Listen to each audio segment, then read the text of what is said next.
Welcome to MovieFilm. It's episode 345. I'm Zachy Hassan. I'm here with Brian Hall. Hey, how's it going, Zachy? Hey, you staying cool down there in SoCal? Yeah, typically it's June as we record right now, and typically we have something called June gloom, where the month of June it tends to be sort of overcast. But yeah, it's been no gloom here. Really sunny, but not an oppressive heat yet. Like I would say like low 80s. So not that crazy August through October weather we get out here quite yet, thank God. So what about you up there? Oh, it's we're in the midst of a heat wave. Ooh. Which is less than ideal. Yeah. So the AC is blasting indoors. Yeah. And, I'm in my recording space, so it's a little warmer than I'd like, but hey, that's okay. Yeah. You have kind of a converted garage space that you record in, right? So there's not like vents blasting in cool air for you. That is true. But that's okay. You and I, we generate enough cool all by ourselves. Yeah. Cucumbers wish they were this cool. That's right. That's the way I like to see it. Mr. Freeze wishes he was this cool. That's right. When are we going to get another big screen Mr. Freeze? I think it's time, Brian. I agree. And isn't that sort of what online speculation, for the next Matt Reeves, The Batman movie? Because I think the still frame image that they released from it had snow in it. So really? People are like, it's clearly that means it's Mr. Freeze. But I would love seems like a stretch, doesn't it? Yeah. No, but I would love to see, a good Mr. Freeze story without the camp. That's right. Right. Less camp, less Austrian accent. I mean, we love our Austrian brothers and sisters, of course, but less puns. There you go. Yeah, well, everything I've heard about the Batman Part 2 is that it's going to be another Two-Face joint. Yes, and getting into his family, right? Yeah, so which I would assume is pulling from The Long Halloween, which is a terrific story if you haven't read that. And we got Sebastian Stan playing Harvey Dent. Love it. That's a good choice. Yep. But yeah, get us our Mr. Freeze. I want ice guns, not so much the ice puns like you said, but let's do that. Let's work our way back there. It's been almost 30 years. I think it's time. It's like that I don't know if it's from the 80s, like hugs, not drugs. Guns, not puns. That's right. but it's been long enough to let Mr. Freeze back in from the cold. Back to you, Brian. Tonight the weather looks like but hey, good newscasters. I think so, right? We got the banter. We got the We should do an episode where we do that sort of newsman cadence. It is a specific skill. I'll tell you, I have a student who I taught 18 years ago who when I taught her, she said, my goal is to be a TV newscaster, and by gum, she has achieved that goal. Amazing. And so every once in a while I see, she'll post clips of her reports, and she shifts into newscaster voice mode, and it's extraordinary. I mean, is that something they teach them? Is that a way for you to speak probably quickly?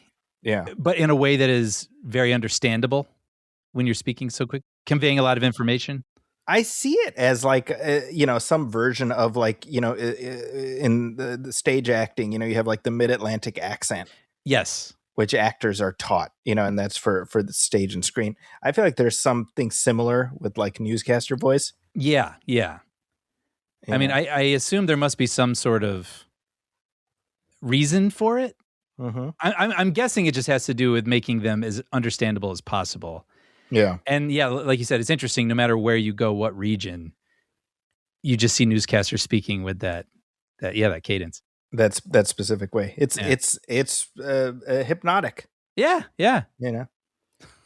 Some people have that broadcaster voice, right? My friend Bob Seska, who hosts a podcast, and I was on his show a couple of years ago. He's just somebody, man. It's like he's just he just has broadcaster voice. Mm-hmm. And he's just very good at it, you know? And I'm so jealous of that. Yeah. Because I've just got whatever this is. I know. I've thought about that too, actually, regarding myself. I'm like, I wish I had more of a radio voice or broadcaster voice for this, but you know, it is what it is. It's what it is. It's 345 episodes in, 500 plus if you count the commentaries. This is we've done okay with what we have, I suppose. Yeah, that's the takeaway. That's true. Speaking of what we haven't had a ton of stuff to discuss. You and I, we were like, oh, what are the headlines? But I think we've made the most of what we have with the things we have lined up to discuss today. Yeah, I think so. We've seen, what have you? Well, yeah, I was going to say, actually, you and I have kind of covered a lot of what's out there between the two of us, which is kind of nice. So I'm looking forward to hearing you talk about the things you've seen, because I haven't seen them. Although this one I think you have seen. I can't remember if I mentioned this on the last episode, but I've gotten really into Pop Culture Jeopardy. I remember telling you about the first season like a year ago or whenever it dropped. Yeah, so the like a week or two ago, I was looking for something to just fall asleep to, basically, and I opened Netflix, and they had the season 2 of Pop Culture Jeopardy, hosted by Colin Jost, and I thought I would fall asleep to it. It was like 11:30 at night, and I was up till 3 binging it, which is it's great because I've always loved Jeopardy, but with this version, I can answer most of the questions, so it's really fun. You know? Yeah. And it is kind of fascinating also because I did know, well, not the majority of the answers, but I at least understood the majority of the realms they were covering. But every now and then they would get into something that was very modern, or they would talk about a TikTok star. Yeah, you would have an entire question / answer that sounds like they're summoning a demon from yeah. It's just a bunch of nonsense words. There's a thing on Reddit a lot when there's a headline about like 2 TikTok couples breaking up or something, and usually the top comment, which is to indicate I have no idea who these people are.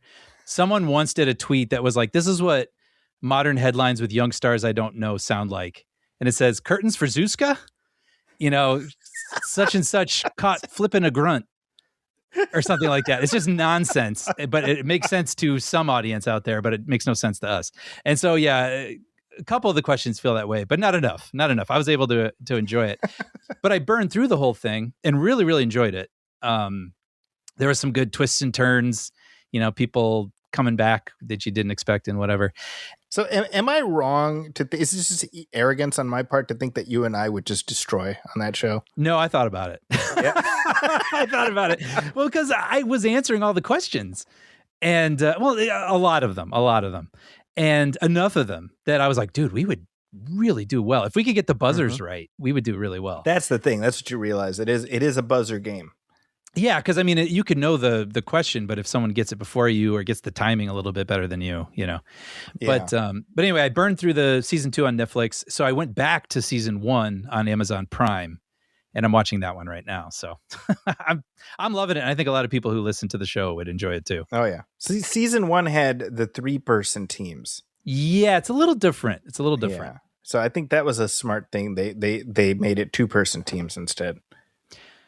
Yeah, I agree. It felt, I don't know how to explain it. It's very much a feeling in the back of my mind, but it does feel like they've polished it up a little bit for season 2. Yeah. And I'm sure a lot of that has to do with, just making it a duo versus 3 people. Yeah, I watched the first episode. I think it was the first or second episode of this season. And one of the categories, I texted you about this. One of the categories was our cartoon crushes. Yeah. And as soon as I saw the category, unconsciously, I'm like, oh, Chitara. You're right. I'm like telling on myself now to our audience, you know? Well, no, I will totally. I mean, it's like we've all had that moment, like Garth, right? Where he's like telling Wayne, you know, do you ever find Bugs Bunny attractive when he dressed up like a girl bunny? Just unconsciously, Chitara from the Thundercats pops into my head. And then wouldn't you know, that was the first question / answer. It was a picture of Chitara from Thundercats. So I'm like, well, I'm not alone, I guess. That's the right. I'm part of a mass of humanity of some size. So Yeah. Yeah. Well, I love is I think a lot of people, if it was like Family Feud, maybe the number one answer would be something like Jessica Rabbit, Mm-hmm. Yeah. But I like that that's like a deeper cut, and Yeah. Jeopardy was on your wavelength. Like, Yeah. Pretty sure Jessica made the cut in that category. I'm as well. sure. I'm sure. Yeah, because it was about her line. I'm not bad. I'm just drawn that way. Right. Anyway, yeah. So that's a fun one. First season is still on Prime Video, I believe, right? Yeah, I've just started it, and it's a lot more episodes. I want to say the Netflix one was like 20 something. Okay. And I feel like the Amazon Prime one is 40. I'm not sure how that works. Yeah, because they dropped it in waves, which I liked better, in like chunks of 10 or 20 or something like that. Mm-hmm. Which made it last a little longer. What's interesting, by the way, as I'm watching it, Colin Jost is a great host. I was thinking the exact same thing. I was like, he is very gifted at that job. Yep. Yeah, and he knows when to make a kind of a wry remark, but he's also good at, I don't know, bantering with the contestants and ooh, almost, and oh, you were so close. He's got the whole game show host thing down, and it made me think. It's funny that when he wrote a little memoir not so long ago, he felt like he had to call it. I think it's called A Punchable Face. Or a very punchable face. Because for a minute, if you thought of Colin Jost, it was like, oh yeah, that guy I kind of want to punch. And I'm not saying that for myself, but like that was sort of when he and Michael Che started doing Weekend Update, they weren't very popular. People found them, I don't know, specifically Colin Jost. I feel like people just did not take to him immediately. Fascinating. And so right. And in that moment, that's what he felt compelled to title his own memoir, A Very Punchable Face. And it's amazing now. I think they are the longest running duo at the Weekend Update desk. Oh, by a wide margin. Yeah. And I've seen a lot of people online be like, I hope they never leave. Right. So it's just funny that Lorne Michaels just was like, no, this will work. You'll catch up to me. You know what I mean? He knew it. See, Colin Jost, ignore the haters. Yeah. Eventually you'll get your way. Sure. You're married to Scarlett Johansson and long-running SNL creator, but eventually things will come around in your way. Yeah. We're rooting for you, Colin. Yeah, you needed our love too. Well, you got it. I think that the recurring bit on the show where on SNL where you have they write jokes for each other, right? Without telling each other. Like I think that Colin very smartly leans into that and allows himself to be the butt of the joke, and I think that's what makes that whole bit work. Totally. Maybe that's part of it too. And Sarah Sherman, when she goes on, just her whole shtick is dunking on him, and him being game for that. Maybe that helps, right? And he doesn't look like such a haircut. Or a stiff shirt or whatever. And I don't know. But anyway. Well, what else you got, Brian?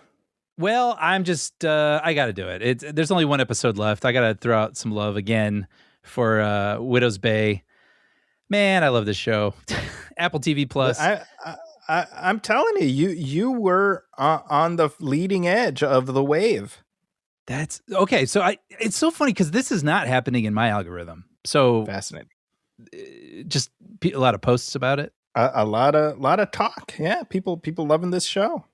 Man, it's just it is such a unique and specific tone, and it continues to thread that needle of creepiness and laughs, and riffing on horror tropes while creating its own fun, spooky, unique mythology. And I'm really going to miss it when it's gone. There's only one left, but and I just watched the one this week and was like, they still got it. They still got it. It's funny because I want to talk about it. I want to talk about some of the jokes and things that made me laugh, but I wouldn't dare spoil them. I'm just going to recommend the show. So there we go. Finally, I went. The only thing I've really seen in theaters recently, besides Disclosure Day, is I finally went and checked out Obsession. So this is a really interesting story, really, about this movie itself, right? I mean, this is comes from a director named Curry Barker, who did videos on YouTube, much like the director from Backrooms. I'm seeing a trend. Yeah. Well, and then the big story around this is it was made for under $1 million. It comes out in theaters, makes a lot of money, but most movies make the most amount of money in their opening weekend, and then it sort of diminishes week by week, even if it's just a little bit. But this keeps making more money every weekend. And that is the last time that happened, apparently, is the movie E.T., which is insane. Wow. And so currently it's at 161 million domestic and 234 million worldwide, made for under $1 million. It's extraordinary. Yeah. And so I was very curious about this. And I mean, those are interesting statistics, but I heard it was good also. And I had a good friend of mine say, he said, I loved it, but I didn't like it. And I think what he means is it's really well done and there's a lot to admire, but it's intense. It's a hard movie to say you enjoy because there's a lot of intense things happening in it. So we were talking about this before we started. We both had interest in this, but we were like, okay, what night am I going to be in the mood for something upsetting? You know? And well, I kept looking at my Regal app, sponsorship, and every night the thing was almost sold out. And so I kept sort of putting it off. And then one night I was like, well, I want to talk about this before the next episode. So I went and I was sitting elbow to elbow on a Tuesday night, packed theater. And basically, I should say, the premise of this movie is this guy has a crush on a girl in his friend group, but he's not sure if she likes him back. And he goes to this, sort of new age store and sees this novelty toy where it's called like a One Wish Willow. It's a stick. And basically you make a wish, break the stick, and, it's like a fortune cookie kind of situation. But what he wishes is, I wish that this girl, Nikki, would love me more than anyone else in the world. And he breaks the stick. Oh, man. Don't want to do that. And it turns out the stick works. And you could imagine the romantic comedy version of this, with like Kate Hudson or and Adam Sandler or something. And and then she loves me and she keeps buying me balloons and filling my house with teddy bears. And they went in a different direction, I'm assuming. So this is like, well, no, what if a person was basically borderline obsessed with you? Well, not borderline. She is. She's obsessed with you. She loves you more than wish. Yeah. And so if, you need to leave the house for work and you turn around and your door is completely shut with duct tape because she can't stand you leaving.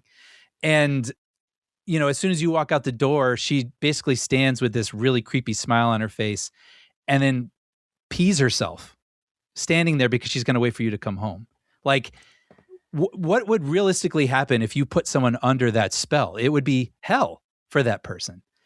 And so, and eventually for you, and she would become obsessed and not let anyone else get near you and whatever. So anyway, what a brilliant idea. I mean, I don't know if this has been done before. It's so simple and straightforward. It's kind of shocking that we haven't seen this intense take on, like, what is the dark side of a wish like that?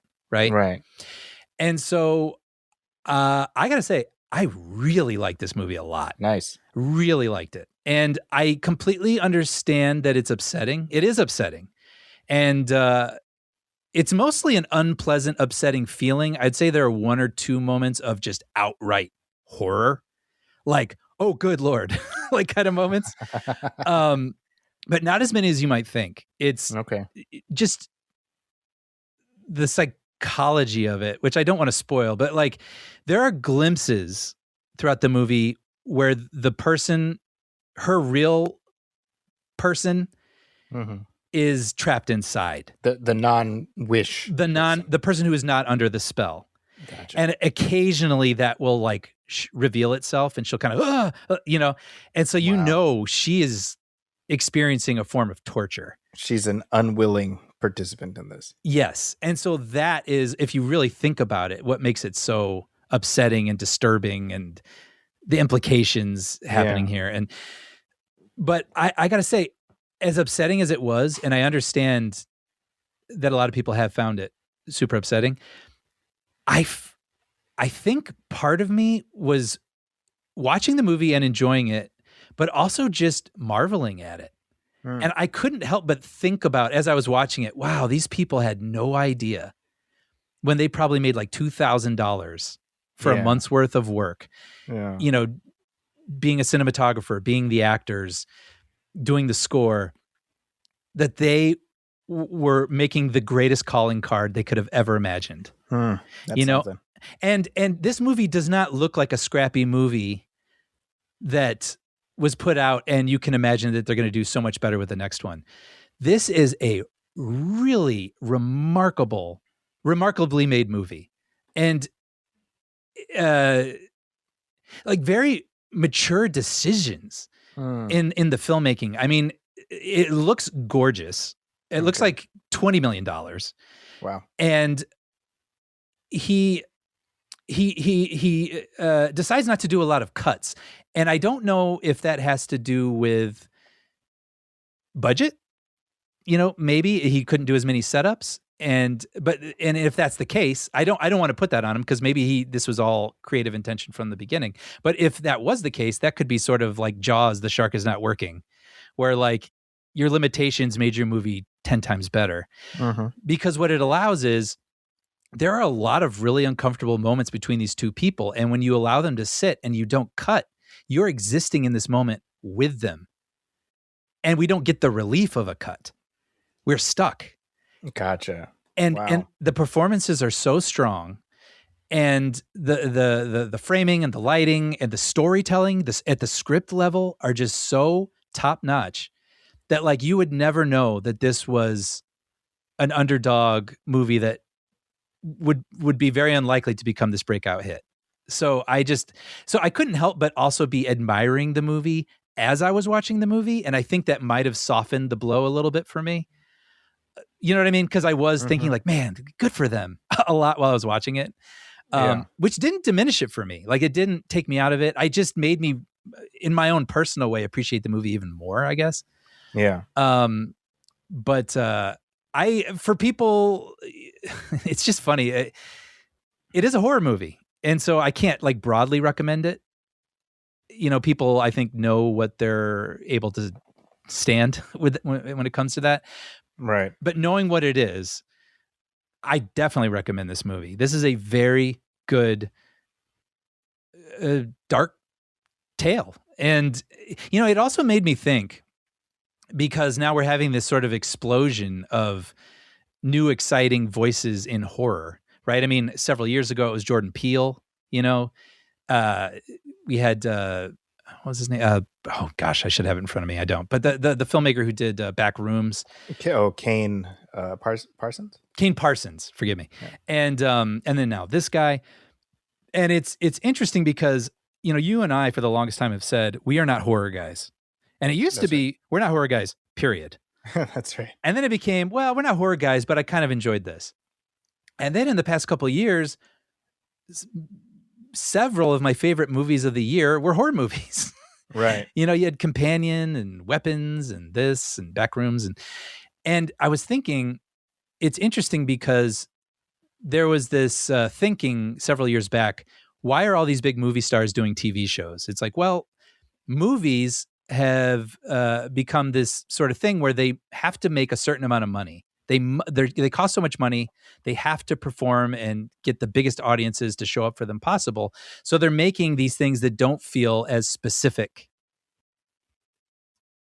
You know, they're big, you know, theme park rides for everybody, which can be a fun experience, but that doesn't mean you're going to get the most nuanced or complicated characters or stories that might not appeal to everyone, but they're very rich and something exciting for an actor to chew on. That became television. So all the big TV movie stars went to TV because that was where all the exciting, textured, nuanced, complicated stories were happening. For me, it feels like, strangely, that's what's happening with horror. Like, and theatrically, all the really interesting concepts, stories, storytelling, delicious parts for actors seem to be happening in horror at this moment. Right.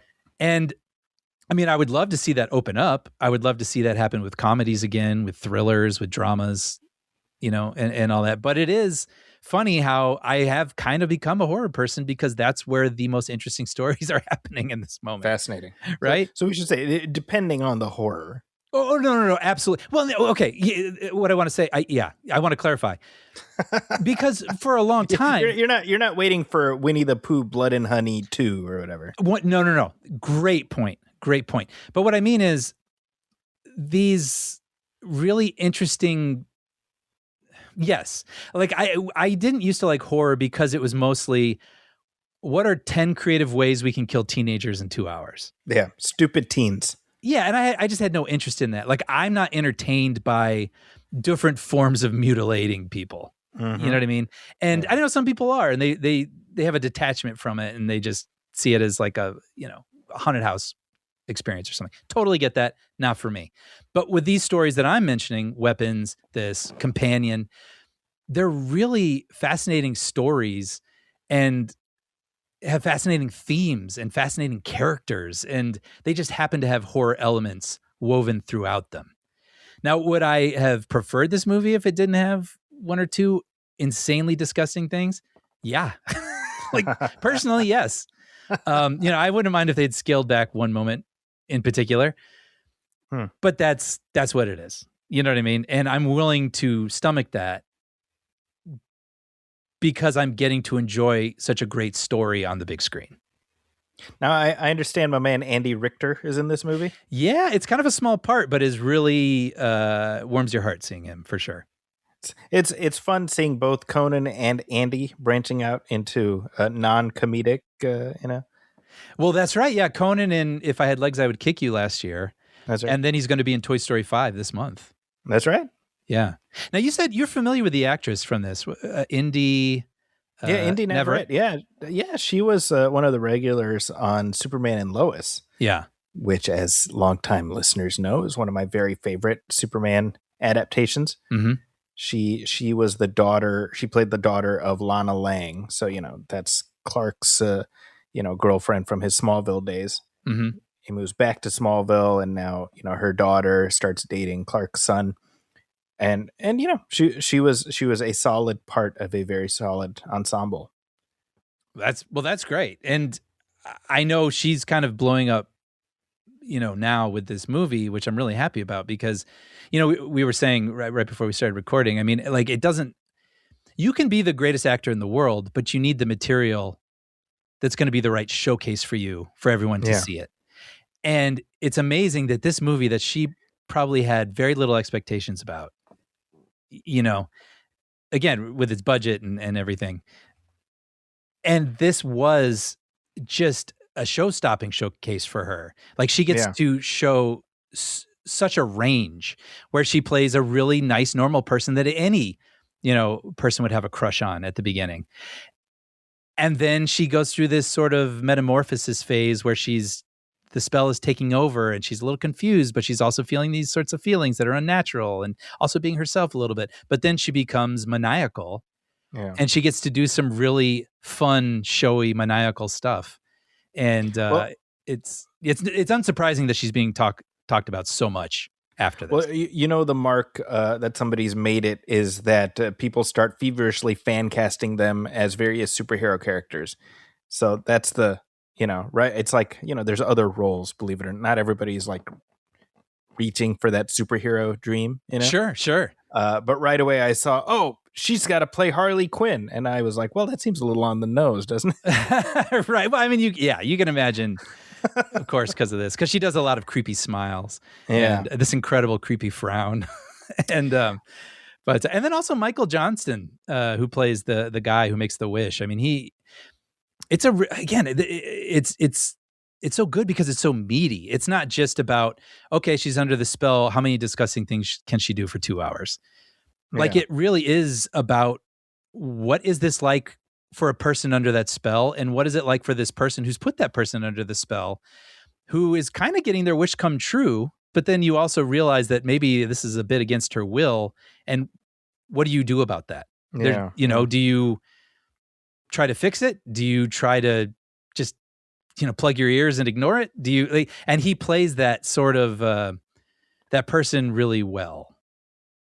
Someone who I don't want to get into it, but like I think it's also a meaty role. So there's a lot here, and I can see why this movie is doing so well, because there is a lot here to enjoy, versus it just being, grotesque. Yeah. And also, strangely, for people who can tolerate it, I can't see this being kind of an interesting date movie. Sort of like to discuss it afterwards. So this sounds like the perfect thing for me to go tell Amina to watch without telling her what it's about. Yeah, right. I did the same trick earlier this year with Send Help. Oh, and she didn't know that it was kind of a... Yeah, I was just like, it's like Rachel McAdams like crash lands on this island with her boss who like doesn't like her. Mm-hmm. And she wasn't expecting what came next. But she liked it, right? I think her exact words were, "I hate you for telling me to go see that." Oh, no. But she did like the movie though. Yeah. It's a little bit like we've talked about this before. I watched Fall with her, and that's another one that had she known what it was about, I don't think she would have co-signed it. Right. But that's a great bruised forearm movie. Oh yeah, and there's a second one coming out this year. That is an official thing? Yeah, I saw the poster for it. But it's not the same person. I don't believe so. That right there is disappointing. I think I've said this before. I want a franchise built on the same person ending up in this situation again and again and again. Yeah, so it's sort of like John McClane, like, how many times can a guy end up in a tin can every Christmas, Yeah, so for those of you who don't know Fall, it's about these two friends. They decide to go climbing up this tower that's like 3 times the size of the Eiffel. Yeah, like a radio tower. Yeah. It's in like the middle of Texas or something. And then they just end up stuck there, and hilarity ensues as we're living Zaki Hassan's nightmare for the next 90 minutes, It's a captivating watch, but it's not a pleasant watch, it's one of those. Yeah. I guess similar to Obsession based on what you're describing. Yeah, and Obsession definitely more intense. Like I said, some gruesome moments, but also just psychologically. I mean, just thinking about it is really upsetting, really.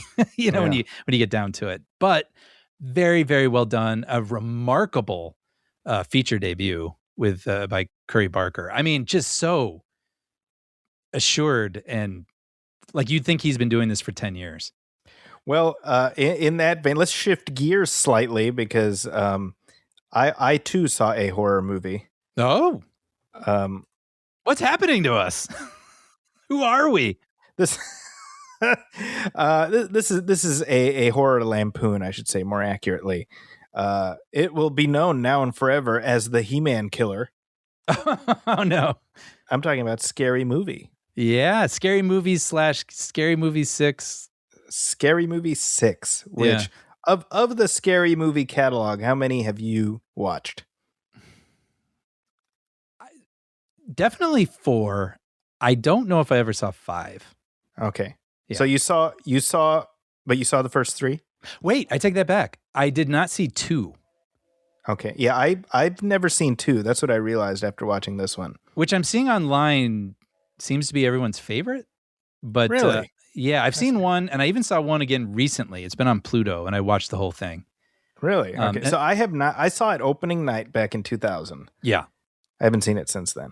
Okay. And then, the Waynes did the 1 and 2, and then I think like Zuckers did. Yeah. At least one of them. There was some Zucker involvement. I don't know how extensive that was. Yeah, for 3, 4, and 5. And then that Zucker involvement kind of, they also did Superhero Movie. Yeah.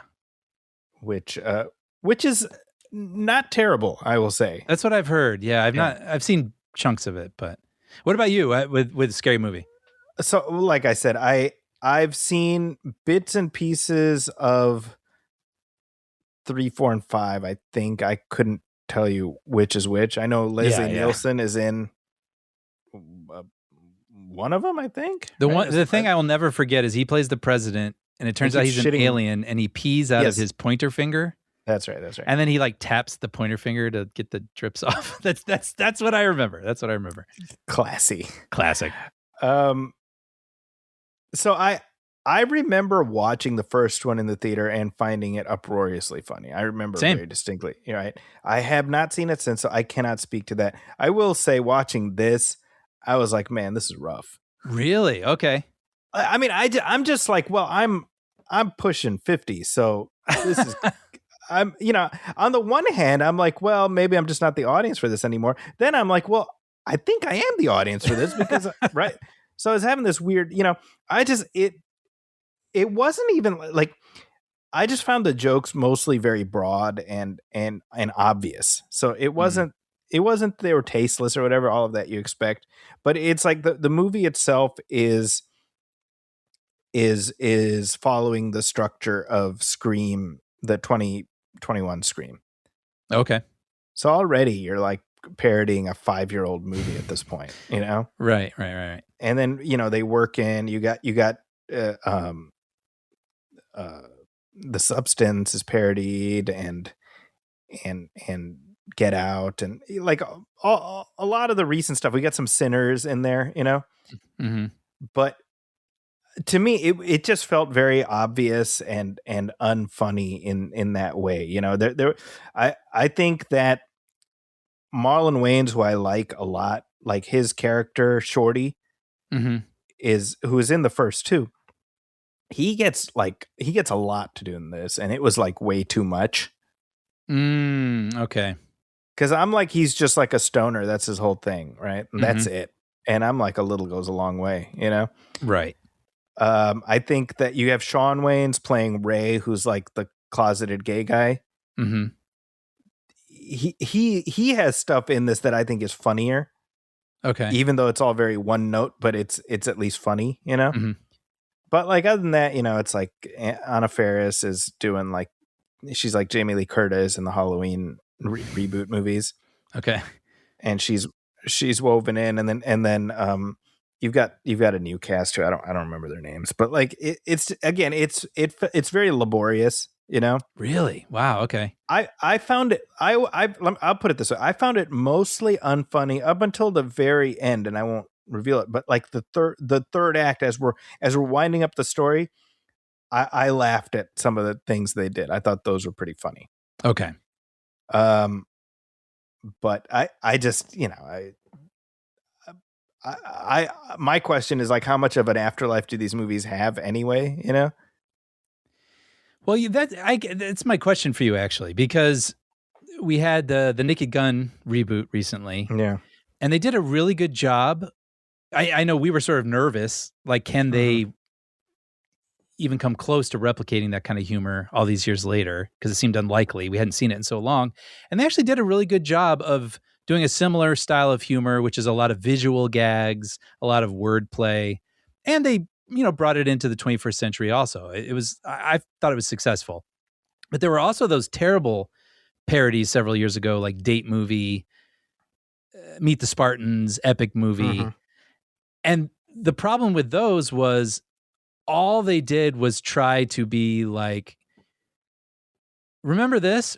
Look at this thing, this movie. Hey, we're doing this movie now. So they'd always have to say, or I remember they had, when Britney Spears shaved her head or whatever, it was like Meet the Spartans kind of a moment. Britney Spears or whatever. Exactly. So like Britney Spears would be there shaving her head and someone has to go, hey, oh no, it's Britney Spears. And then like, he'll kick her into the pit or something. And it's like, well, I hate to break it to you, that's not a joke.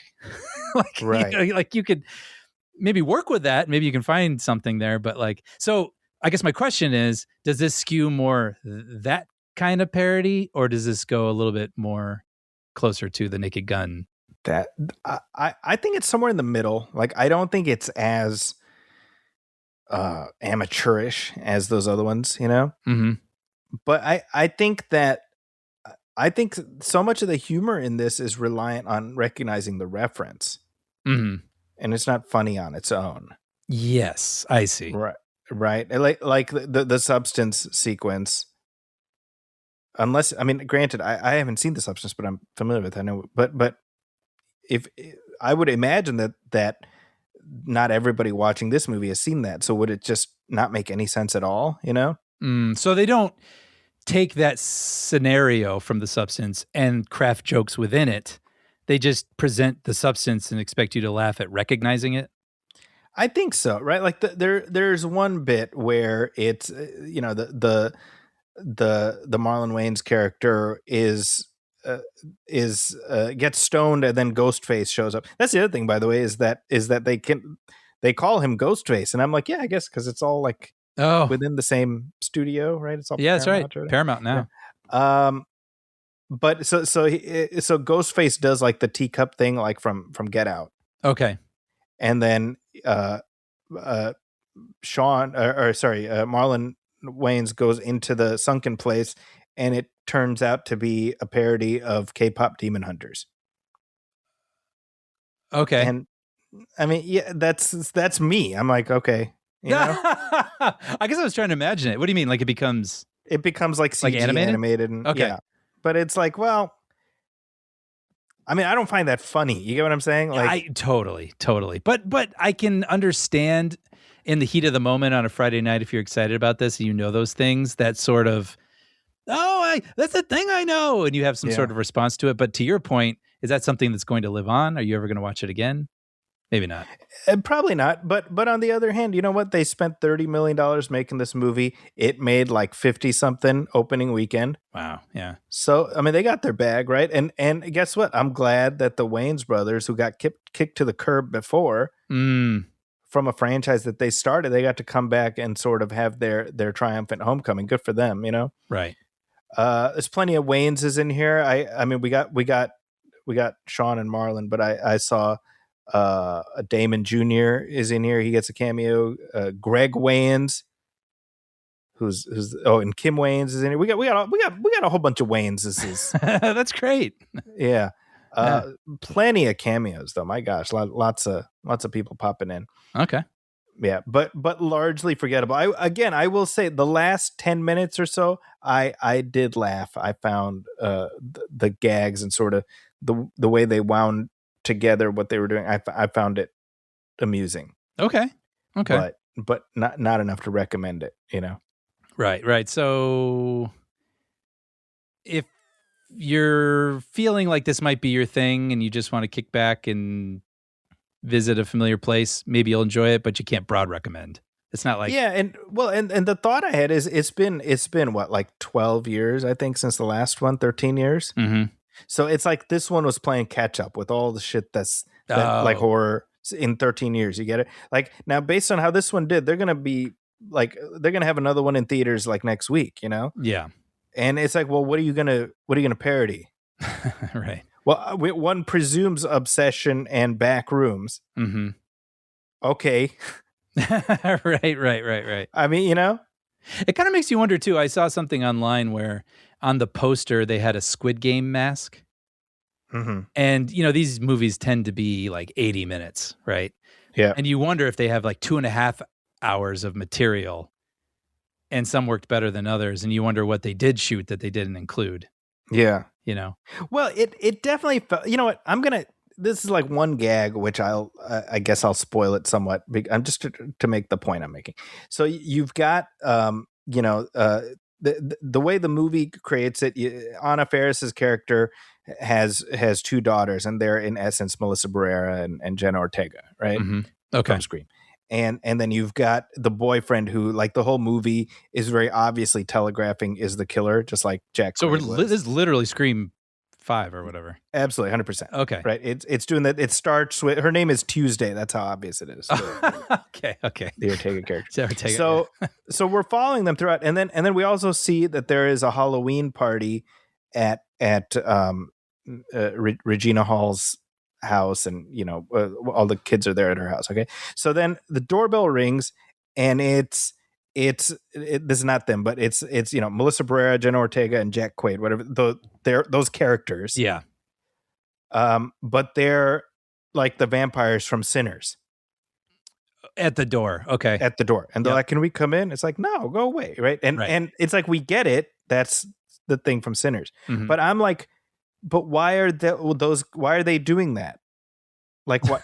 Do you get what I'm saying? Yeah, like, no, totally. I'm like, I understand the reference, but I'm not understanding its place in this other than you guys are like, oh, we got to do a Sinners thing. Right. Which is interesting because that does sound less like the first Scary Movie. Yeah. Right? The first Scary Movie actually works as a movie. And it has references and obviously absurd things happening, but it's all within the context of that story, right? Where I remember there's that Matrix fight between Ghostface and Anna Faris, but that's because they're squaring off, and it's like as they're squaring off, like they did in Scream. But what if she lifted in the air like Trinity and whatever? But it wasn't like randomly inserting, punching in a moment that doesn't necessarily fit in context just because you recognize it from another movie. And I'll say that moment in particular bumped me because it felt incongruous within this movie even.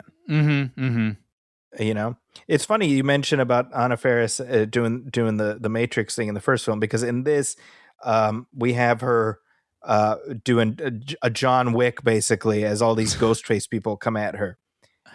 And I was literally thinking, I was like, man, look at that. Like 25 years later, 26 years, we go from one Keanu to another. Oh, that's right. Wow. Dude, good for him. How many iconic characters has he played? Right? That you could do that as shorthand and everyone knows what she's doing. Yeah, I thought that was very funny. That sounds funny. Yeah, so I think this is I don't think you need to go to the theater to see this, but I suspect a lot of people are gonna it will be a streaming hit, absolutely. I could definitely see streaming it at some point. Yeah. But as I said, this one ended up demolishing Masters of the Universe over the box office. But we'll talk about that later in this episode. Yeah, but what the box office fate of He-Man and company may portend for the future, if there is any, for that franchise. Mm-hmm. But hey, we got some listener letters, Brian. Mail call! I believe you have a letter for me. 18,000 letters, all addressed to Santa Claus.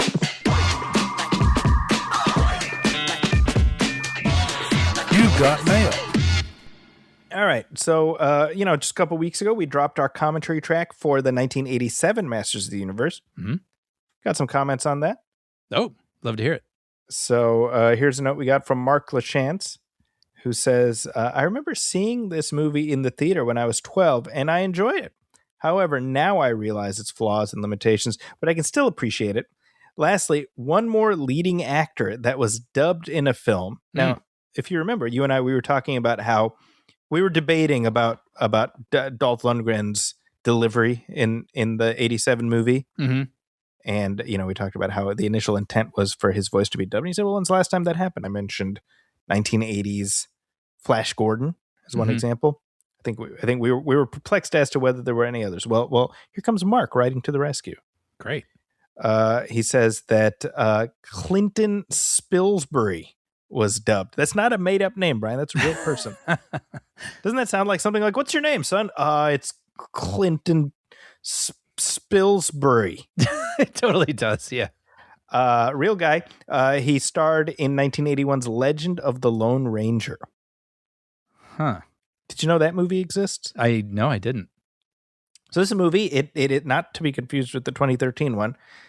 It stars, as we said, Clinton Spilsbury, who was apparently dubbed. I think I knew that. I may have blocked it out. But also, Christopher Lloyd plays the villain in that movie. Huh. Okay. He plays the guy that, in the recent one, William, what's his name? William Fichtner played him. Okay. Same guy. So that movie, it flopped. It's another infamous flop. You'd think they would learn, right? They keep coming back to it's like, I don't think people are into the Lone Ranger anymore. That's my sense. But that film, when it came out, it was meant to do for the Lone Ranger what Superman did for Superman, Okay. Christopher Reeve. Did not happen, obviously. But at that time, Clayton Moore, who had played the Lone Ranger on television in like the 1950s and stuff, he was an older fella, and he would make appearances, as the Lone Ranger. Okay. So like he would go to places and meet the original Lone Ranger, and the studio making this movie made him stop. And it became this like big story because they wanted everyone to think of this movie's Lone Ranger as the Lone Ranger. So yeah, like exactly. So they're like, hey, old man, take off the mask. Oh, that's so sad. And things have changed so much now, right? I mean, these meet and greet sorts of things are so enormous these days. Yeah. Huh. So I think there was that bit of bad karma / bad publicity, right? which may have sunk the movie. My recollection is it's not very good. It's been a long time since I've seen it, but Well, it's interesting you say that this was hoping to be like the next Superman in that moment. And it's funny because the 2013 Lone Ranger feels like it was trying to be the next Pirates of the Caribbean. Yeah, well, we see a trend, to all things a season. Mm-hmm. And some of these things are just not meant to live on in the same way that they did, Mm-hmm. Not everything gets to be Batman. Yeah, it's true. Right. Or Superman, I guess. I guess Superman is an evergreen, right? Yeah. Oh, yeah. Yeah. Mark continues, I also didn't realize there was a post-credit scene in the 87 Masters of the Universe. I'll have to check that out. No, you don't need to. It's fine. Or, on YouTube. Yeah, exactly. You don't have to rewatch the whole movie for that. Let me spoil it for you. It's just Frank Langella poking his head out of water saying, I'll be back. Right. Spoiler alert. He did not, in fact, come back. Right. He says, I don't think that's the first post-credit scene in film history. In the movie Young Sherlock Holmes from 1985, the main villain is actually revealed to be Moriarty in a post-credit scene when he signs the register at an inn. Now, I have not seen Young Sherlock Holmes since the late 80s. I don't think I've ever seen it. Oh, you've never seen it? Oh, no, it's a good movie. Yeah, I only know it as the first movie to have a full CGI, with a CGI character. Yeah. Yeah. Yeah, it's, I mean, it might be worth revisiting, I suppose, Yeah. Well, it's funny too, because now, of course, people attribute post-credit sequences to Marvel films and say nobody left Masters of the Universe when I saw it, because we were all thinking, well, there must be a post-credit sequence here because Marvel has conditioned us with these big blockbuster. Wow. I'm not even going to cut that out. That's staying. You anticipate most big blockbusters are going to have some sort of joke in the middle of the credits and a setup for something else at the end, right? But growing up in the 80s, all the John Hughes movies had those, right? Ferris Bueller, obviously. Right. Planes, Trains, and Automobiles has the ad executive from the beginning of the movie still looking at the two mock-ups. And I think there's a Thanksgiving turkey on the table, implying that he's been there for several days. That's at the end of the credits. And then Adventures in Babysitting, not John Hughes, but a bad guy follows a girl out to the outside of a skyscraper. Then after the credits, you see he's still stuck on the skyscraper. So that used to be a thing. Yeah. And then it feels like they went away for a little bit, and then Marvel, conditioned us to, no matter what the movie is now, we expect there to be a post-credits scene. Yeah.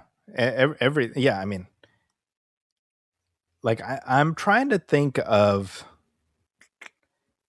even in terms of Marvel, what was it like? Because I stuck around for Iron Man, the end of Iron Man. Mm-hmm. And I'm like, how did I know to do that? Right? Yeah. I mean, was there online chatter? Don't leave. Must have been. In fact, you and I and Sean, we watched Iron Man together. Mm-hmm. And I must have read somewhere there's a thing after the credits. I'm guessing. Yeah. Right. Interesting. By the way, just in case anyone's wondering the same thing I just Googled it. This is off of Wikipedia, so I don't know. But it says the first general release film to feature a post-credits scene is The Silencers from March 1966. Wow. And it features Dean Martin. He's on a rotating sofa with 10 scantily clad women. And during the scene, text overlays read, were they just filming his life and then they just put it in? Right. And then it says, coming up next. So maybe it was setting up a sequel or something. And then the next one it lists is 1979, The Muppet Movie. So, wow. Okay. So there was a big gap there. According to Wikipedia and what they've listed here. And then it says Airplane, Young Sherlock Holmes, Masters of the Universe, Skeletori at the bottom of a pit saying, I'll be back. Yep. But Yeah. what's like what does the 2000s look like? Contemporary film examples. All 5 Pirates of the Caribbean films, Napoleon Dynamite, Daredevil. Oh, I remember that. Bullseye when he's in the full body cast. That's like a mid-credit scene. Okay. X-Men The Last Stand. That I remember that. Yeah. Harry Potter and the Chamber of Secrets. Well, I don't know if this is Matrix Reloaded. That was a trailer for the next That's a film. trailer. Yeah. I call foul on that. Come on now. Yeah. Well, then of course now it's getting into Marvel basically. All right. Well, it's easier to blame Marvel as people, right? Nowadays, it's like, oh, Marvel ruined everything.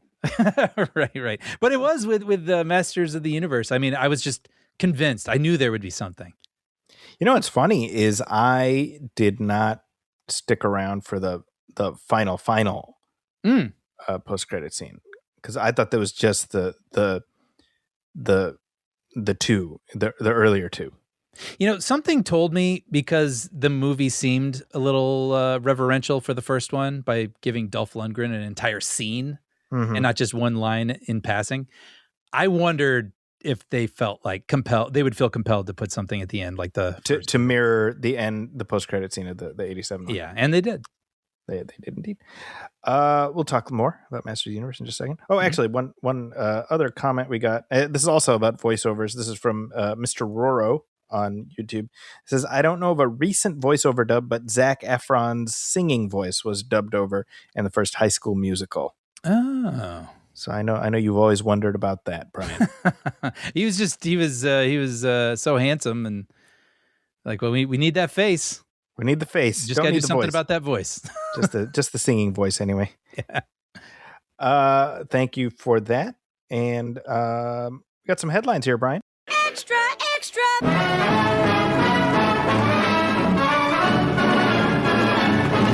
What a scoop! So we're talking about Masters of the Universe. The big question is, what does the future of this franchise look like? Does it have a future?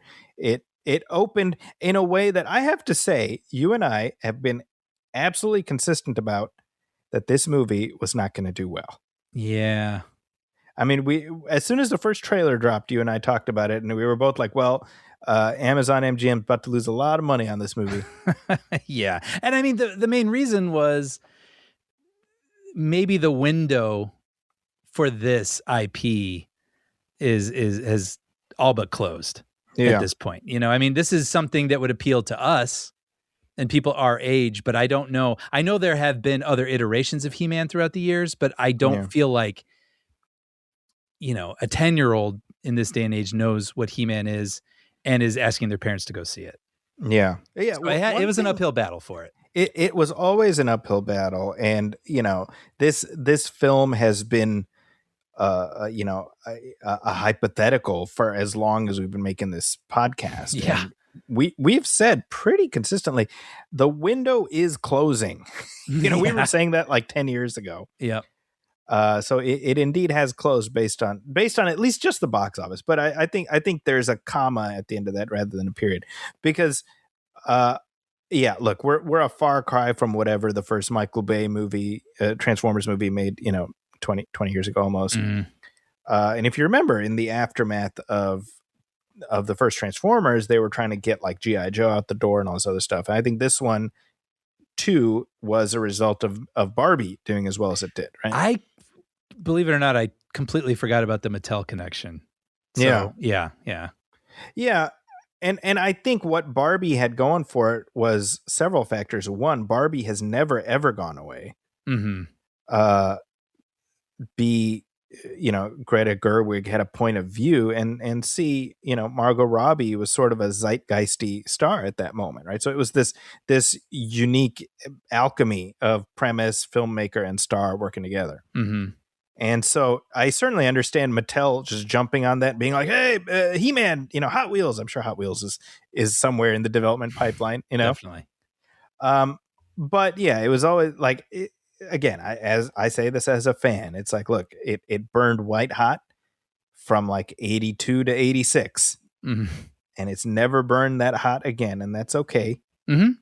So for as you and I discussed, it's like, well, at the end of the day, do we have a movie that we liked? Yeah, Mm-hmm. and at least for me, that's all I need. I can't remember if I said this to you, but exactly 30 years ago to the date, like the same weekend 30 years ago, another movie opened that I happen to like quite a bit, which flopped catastrophically, which is The Phantom.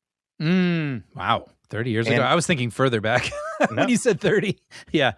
30 years ago. And Wow. and then, exactly 35 years ago this summer was The Rocketeer. Mm. And my point is, it's like, look, I don't need a shared cinematic universe for any of this stuff. I don't need trilogies or anything. I'm like, just give me one movie that I enjoy. I've had one He-Man movie for 40 years. Now there's two, and that's fine, Yeah, and you saying Rocketeer is the perfect example that makes me understand, because that came out when I was young. I wasn't really following box office. I just knew I loved it. I've always loved it. I still love it. I watch it now, and I think it completely holds up. I think it is a wonderful movie, and I don't even think about. I'm sure the executives back in the who were working at Disney at the time thought a lot about its performance, but that doesn't have anything to do with how I feel about that movie. Yeah. It's just a wonderful movie that I'm always going to get to enjoy. And so it's unfortunate in this moment for the people who have money in on Masters of the Universe. But to your point, we've got a great movie that a lot of people have enjoyed. Most people I've seen who've watched it, critics and fans and everyone alike, have enjoyed it. And we will always have it. And that's nice. And this is acknowledging that, not everybody loved it. Luke Smale sent us a note sort of listing the reasons it didn't work for him, and he's not alone. I think some people had issues with the tone. Yeah, it was a little jokey or whatever. Again, Marvel #Marvel ruins everything. And I want to acknowledge that. Look, the tone's not going to work for everybody, so it's not like it's without flaw, right? Mm-hmm. But I agree with you in that by and large, it seems to me that folks who are checking it out are coming out with like, hey, that was fun, mm-hmm. And I've seen it just since we last recorded. I've seen it twice more, so I've seen it 3 times total. Mm-hmm. I've enjoyed it each time. I've seen it with a different, group of people each time. Mm-hmm. Different group of kids. My kids all have enjoyed it. My wife loved it. Oh my gosh, good. She was just over the moon. My brother loved it. For me, my brother and I, we watched the original one in 87. So we were like, oh, we're going to go see this one. And that was just a very surreal experience for me, just having that, Yeah, right. So the movie, to me, it's like it's another John Carter or any of these one and dones that are just fine, Mm-hmm. However, I saw a piece up at Nerdist which I thought was interesting, just looking at the reaction of the film in terms of, yes, the budget is astronomical and it doesn't make a lot of sense, but factoring in, well, Amazon had to have known that that was a lot of money to spend on this. Mm-hmm. So like, what was the thinking behind it? And it's I saw a statement from somebody from Amazon. It was like, well, it's performing, in line with what we expected, and we're, it's going to have a long afterlife on our platform or whatever. And I'm like, well, that's a little CYA, right? Like I wouldn't, like, if I'm hoping for a sequel, I wouldn't take heart in a statement like that. Yeah, yeah. Like, what are they going to say? Oh, we shit the bed with this one. Bad. Right. Obviously, they're not going to do that. But I find it interesting that a lot of the discussion I've seen online has been something in the vein of, they should have put it on streaming. Ugh. And I'm like, how fascinating. Isn't that fascinating? Like how, yeah, like we're at the point where Obsession and Backrooms, which would have been the streaming movies 5 years ago. Yes. Those are the theater movies. And this, we're like, let's put it on streaming. Voltron, that's going to streaming, right? I saw that, yeah. Right. And think about it, right? Like 2 years ago, you and I watched Axel Foley. Yeah, right. And the conversation we had at the time was like, why didn't they put this in theaters? And then now I kind of like, that may have been the smart move, not putting it in theaters. Yeah, because then it wouldn't have maybe a stigma attached to it if it didn't perform. Right, because remember, just the year prior to Axel F was Indy 5. Yeah. Which was also a famous calamity in terms of how much they spent versus how much they made. But we're seeing the trend here, which is that our time in the sun is is rapidly dwindling. When you say "our," who are you referring to? Us old like us. Our stuff, the stuff we like. Well, let me quote you this portion from Nerdist. It says, "So what becomes of Motu next? Should Mattel give up all attempts at making the brand relevant and just keep selling high-end replicas of older toys to its AARP ready audience?" So a little piece of me died when I read that sentence. Right. As I nervously glance at my Power Sword replica on my shelf.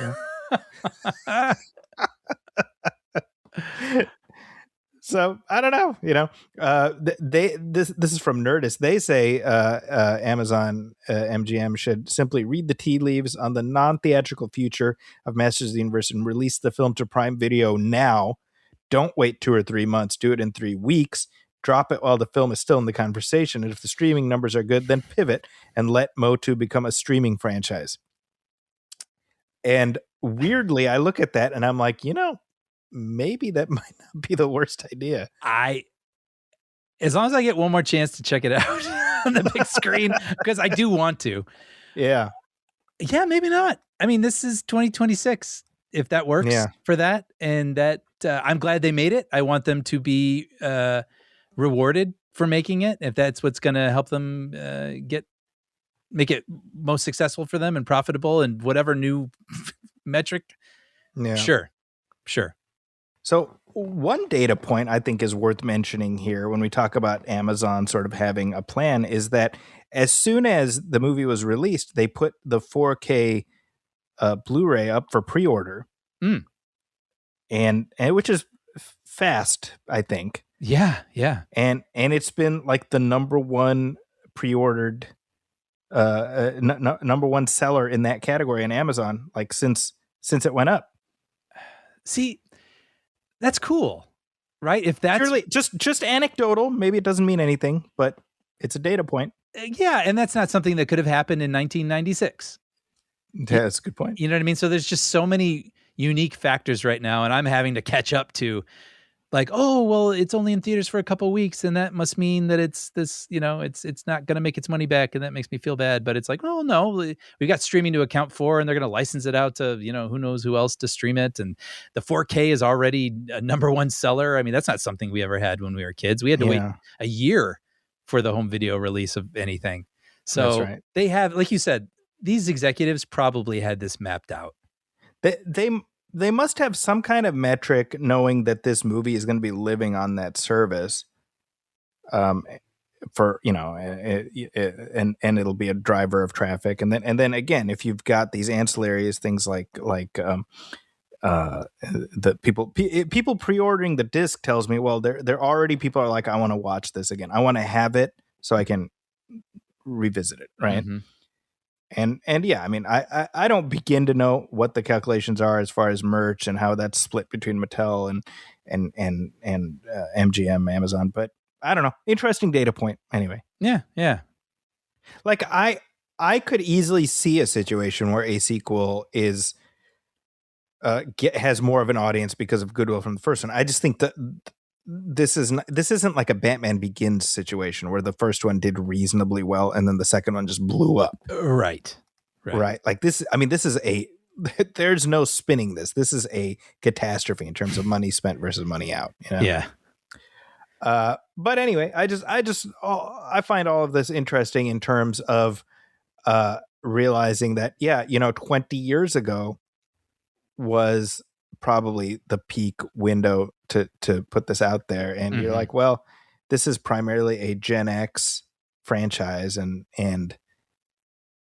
Gen X millennial to some extent, and that window is rapidly closing, if not closed already. And like you were saying earlier, they can't all be Batman. Like some things are just going to have their windows closed. Yeah. And especially when we talk about 1980s kid vid. We've discussed this before. Other than Transformers and Turtles, nothing else has hung in there. Yeah, Thundercats. Right, all that stuff. Inspector Gadget. Thundercats movie ain't happening.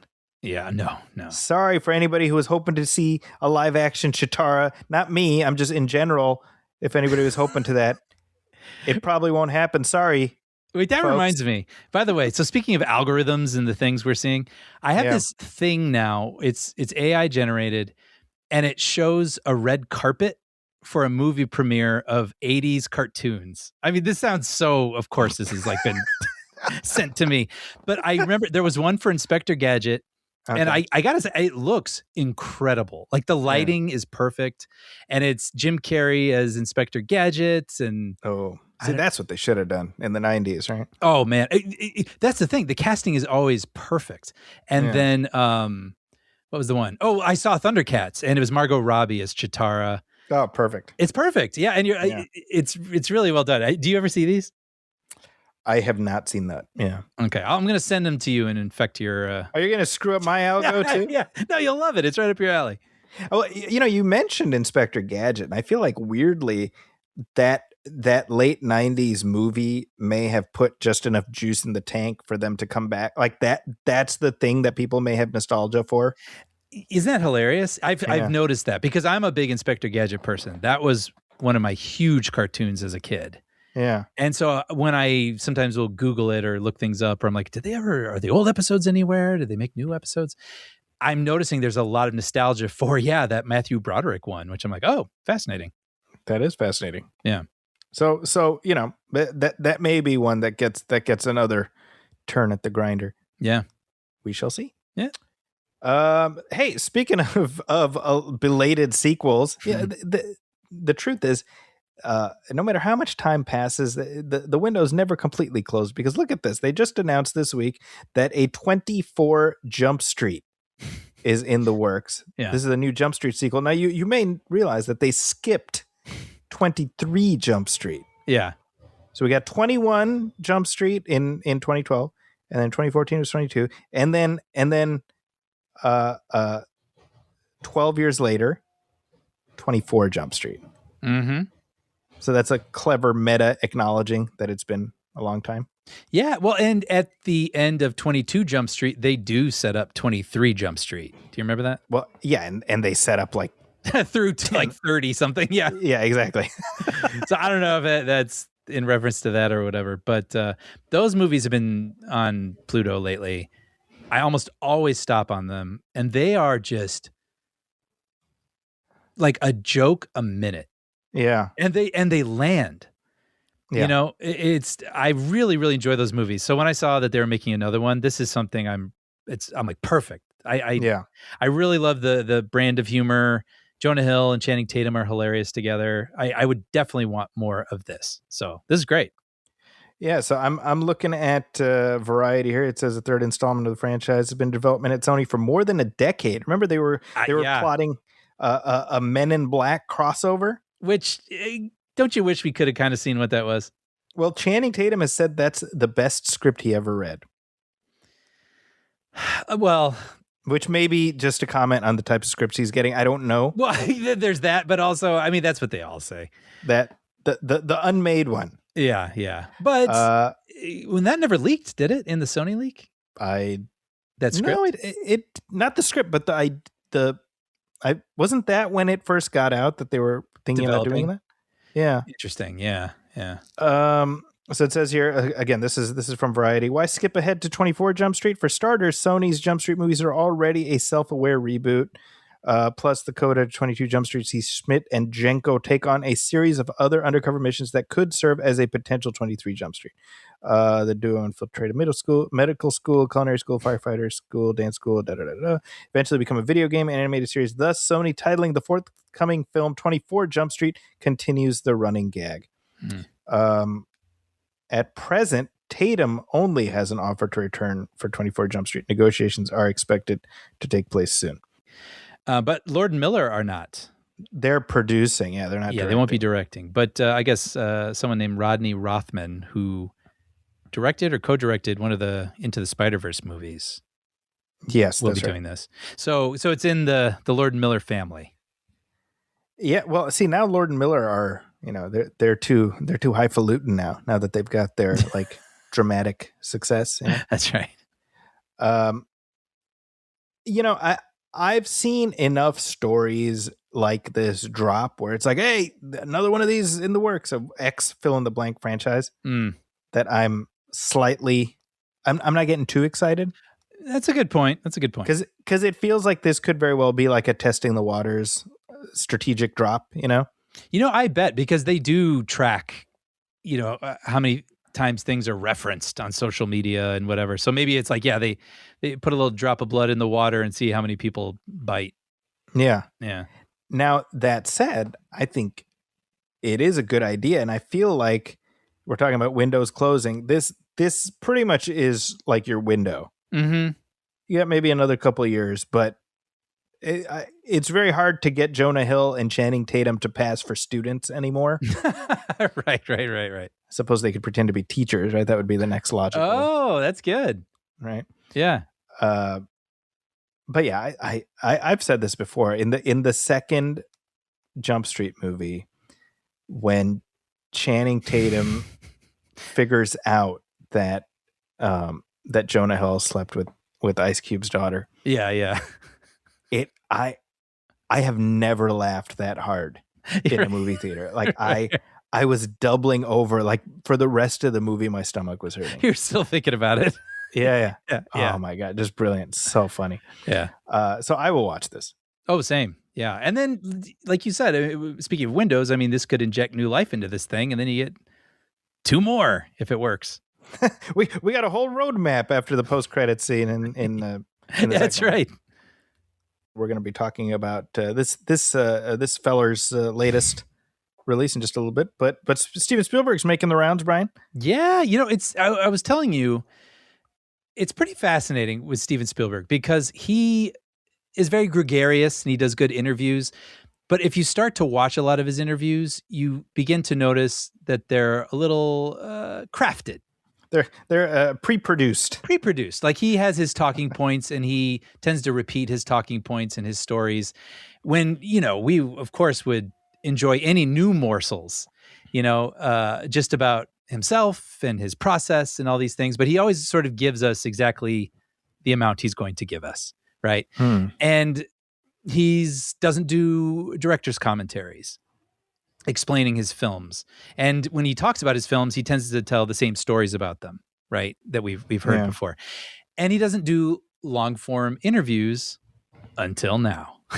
And we were noticing that in the lead up to Disclosure Day, Spielberg has really been making the rounds, pounding the pavement more than I think I have ever seen. And that involves or includes him being in a bunch of podcasts as a guest. Yeah. And it's been kind of exciting for me. I mean, I listened to him on the podcast. It's called On Film with Kevin McCarthy. Nice long form podcast where he discusses craft. And then just before we got on, I was listening to the Rewatchables and they had him for over 2 hours. Amazing. Talking about the movie 2001. Wow. So that's sort of the launching, discussion. Like, okay, let's talk about 2001, but then that will inspire questions like, oh, well, that's interesting because in this movie, that reminds me of what you do in Raiders of the Lost Ark. And would you mind talking about what that was like, that experience? And you start getting these stories I've never heard before, where he's talking about meeting Stanley Kubrick or having dinner with him. Or I just heard him talking about he didn't like The Shining when he first saw it. Spielberg. And he went and had dinner with Kubrick, and Kubrick was like, so what'd you think of The Shining? And he's like, oh, it's great, Stanley. And he goes, you didn't like it. He's like, what? No, and he goes, tell me what you missed, what wasn't there that you wanted. And so he's talked about the things from the book, the topiary animals coming to life. And he's like, it would have been cool to kind of see that. And he goes, well, what'd you think of Jack Nicholson? And he's like, well, I love Jack, but it's a little big. And he's like, it's almost the kabuki performance, what he's doing here. And then he said, people can listen to the conversation, but then Kubrick And Spielberg is like sharing this with us. Kubrick explained these decisions and the performance decisions with Jack Nicholson. And Spielberg was like, I see it now. And it's just, my gosh, new stories, interesting stories, personal stories with him, and not just Kubrick, but he talks about De Palma and Lucas and all these other people. And it's just, what a time as a Spielberg fan to get to hear all these long form conversations with him right now. So I'm really happy about that. But you and I were also saying it's also a little indicative of this maybe is the first time Spielberg's felt like he's had to go out there and do this sort of thing. He's not top of the heap anymore. Right. Like he needs to go out there and spread the word a little bit about his movie, because when we were growing up, I mean, certainly in the 80s, 90s, he didn't have to lift a finger. Spielberg movies coming out, we were there. The world was there. Yeah. And the last few movies he's had, which have been very good, The Post, Fabelmans, West Side Story, they have not performed. Right. And there's been the COVID of it all and all that stuff to factor in as well. But they have not been taken the world by storm the way that his movies used to. And so now you see him like, okay, like I'll go out there. I'll talk up my movie, more than we've ever seen him do before. He has to jawbone it a little more than he's used to having to do.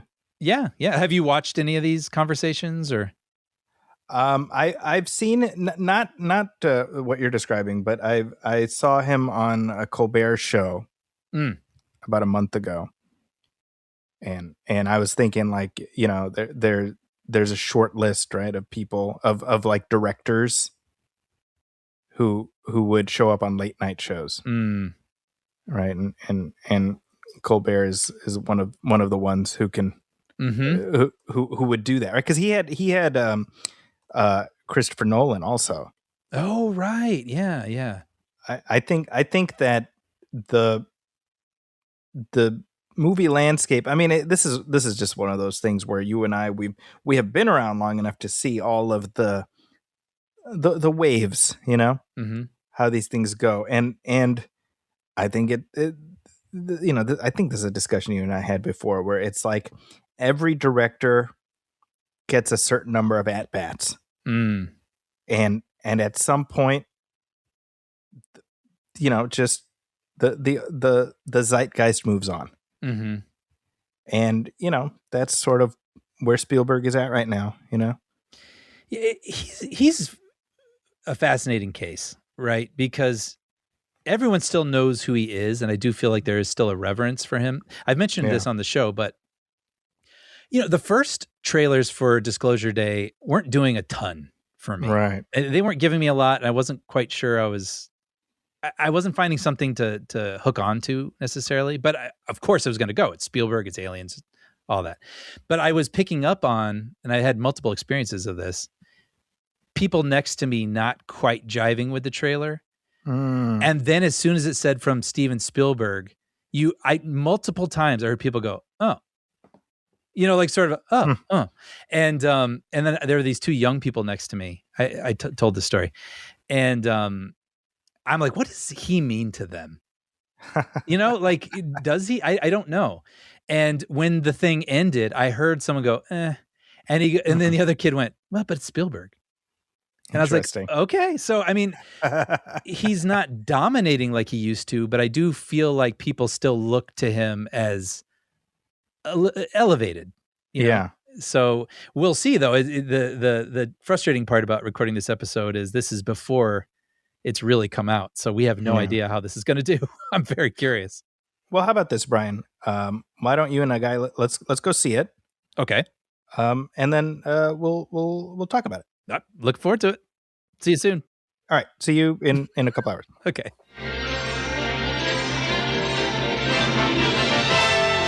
And now we're pleased to bring you our feature presentation. And we are back. And you know who else is back, Brian? Who's that, Zachy?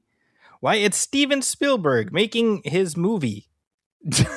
Making his movie. I feel like he has a certain what we're seeing now is like a trend line that he tends to gravitate right back towards. I see. I see what you're saying now. Yes, absolutely. This seems to be about every 20 years or so. It seems like exactly. This is always running in the back of his mind, And every now and then he goes back to it because he loves it so much. We see where his heart truly lies. Yeah. I should say, before we even get to our discussion of Disclosure Day, you and I, we were talking about how he's been making the rounds every which way, and he was on the Josh Horowitz podcast. Oh, I haven't heard that one yet. I just saw some clips on YouTube, and I just, he did what you do. It's just like asking all the questions. And he said, did Elliot and E.T. ever meet again? And Spielberg says they never met again, but Elliot always dreamed about him because of, when E.T. touched him on his forehead, he created a psychic link that he had for the rest of his life. I like that. When you said the question, like, did they ever meet again? I was literally leaning forward like this was like world news. Like, and what did he say? Well, and I love that Spielberg, beyond just no, he actually thought it through. Yes. And then the second question was whether Roy Neary ever returned home. Oh my gosh, yes. And he said yes. Yes, he did, just like all the other people, in that we see in Close Encounters who came back eventually. Right. It's like a ferry. Like they take people, then bring them back, then pick up new people, bring them back. That's right. Okay. I like that. Okay. So there you go. So those are just the snippets that I saw. It's been interesting. He's been on so many different podcasts that have different formats. Yeah. It's been kind of nice because I listened to one where he talked a little bit more about technical craft.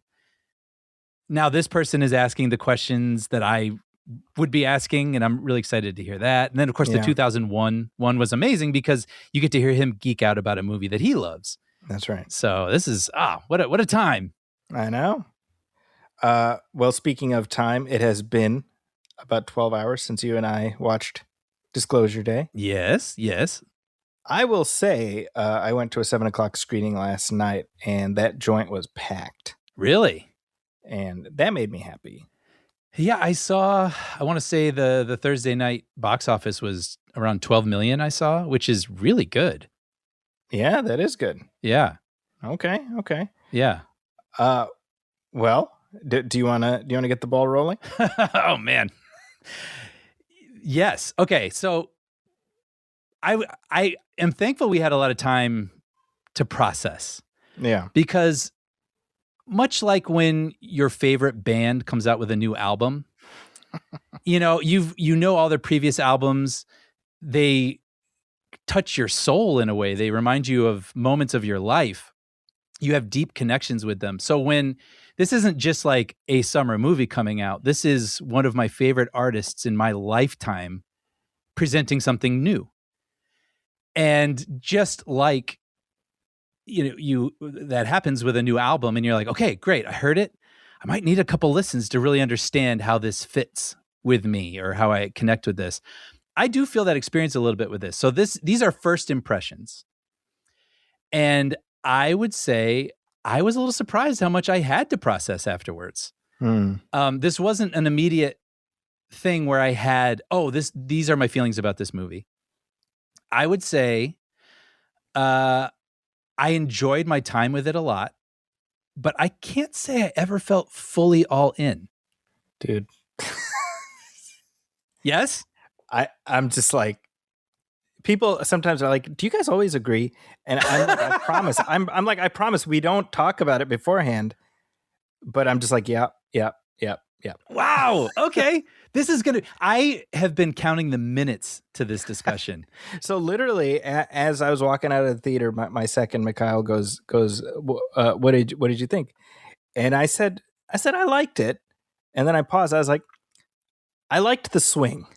Yeah. And that's kind of where I'm at. I'm like, there is a lot in this that I really admired. And there's a lot that is singularly Spielberg. Mm-hmm. I don't think the whole is greater than the sum of the parts. 100%. Wow. We have some sort of psychic link between us here. We're holding that little metal piece, hands clasped together. I guess so. And oh my gosh, I can't wait to dive into this. I could talk about this for an hour. But I'll say this right off the bat, because I really did try, and I actually did write this down so I could say this clearly, but I was trying to figure out specifically how to express what I was feeling and what I was wrestling with a little bit. So bear with me here. Thinking about his previous Alien movies, they're never necessarily about the aliens. Sure. So by way of context, we have War of the Worlds, 2005. Yeah, ET, well, 1982, and then Close Encounters, 78. Exactly. 77. So with E.T., that movie is actually about loneliness and fear and friendship. And it's about two souls that needed one another. And they make a connection, and it's beautiful. And I watch it 40 years on, and my heart melts. Right. And Close Encounters, to me, I think it could be about different things to different people. But to me, that movie's about belief. And it's something that you specifically are grappling with that others may not understand. But that thing is very real and present to you, and it may drive you crazy. But it's a belief that you can't resist, and you have to reach out and try to touch and understand. And what I love about that movie is at the end, his belief is rewarded in really wondrous and cathartic ways. Right. This movie, I think it's about the potential for the truth, capital T, and a greater perspective of the universe, possibly being able to unite a fractured world.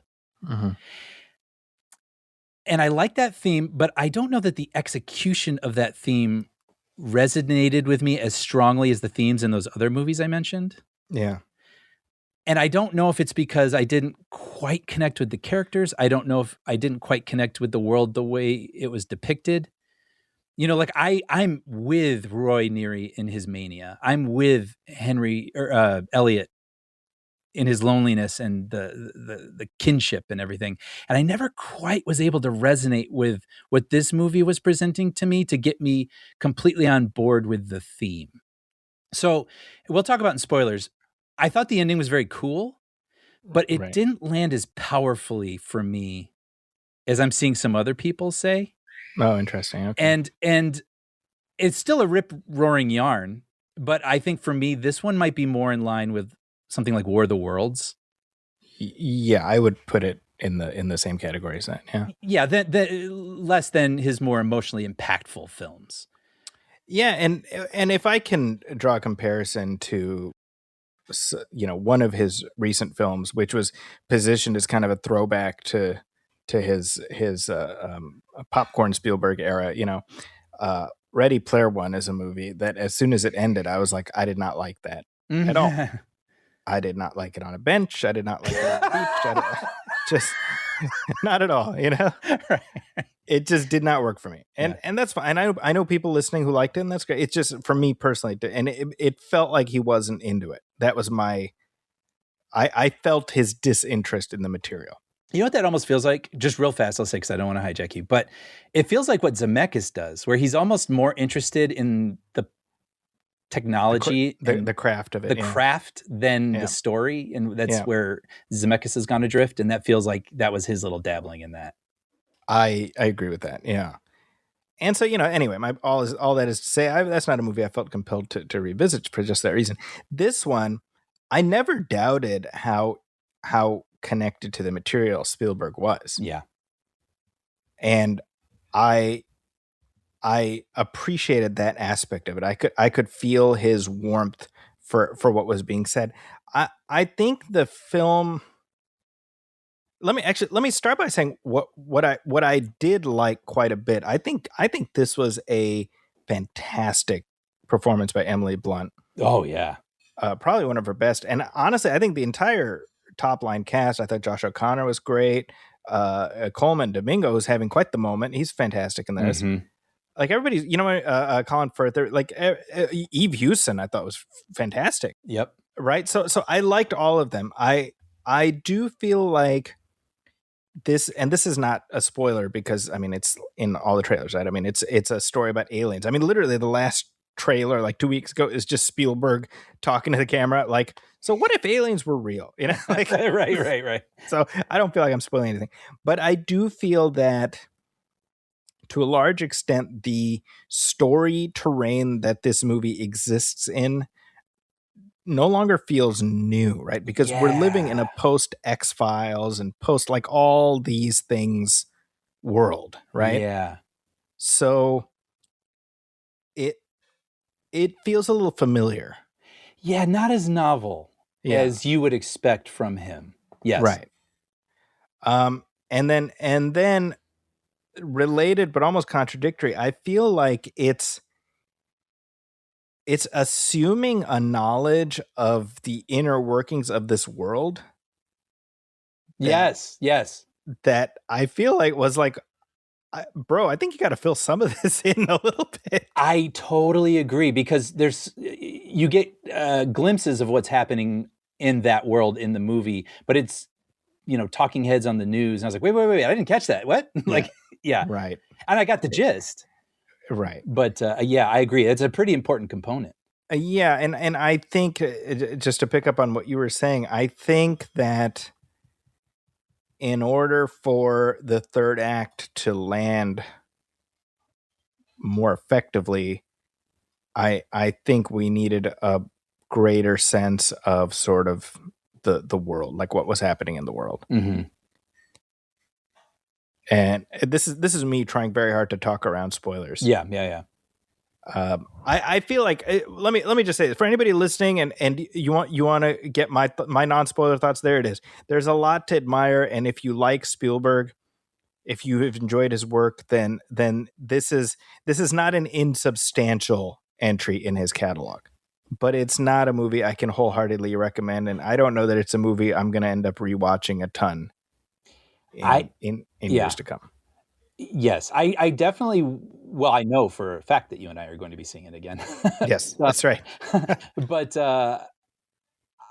I'm looking forward to that because, like I said, I mean, it is important to note, speaking for myself, just how much anticipation I have for this man's work. Mm-hmm. I am now happy that I know what it is and have experienced it. And I do feel like I am giving a valid take on my feelings on it right now. But I am very curious watching it a second time if it will play a little smoother for me or something.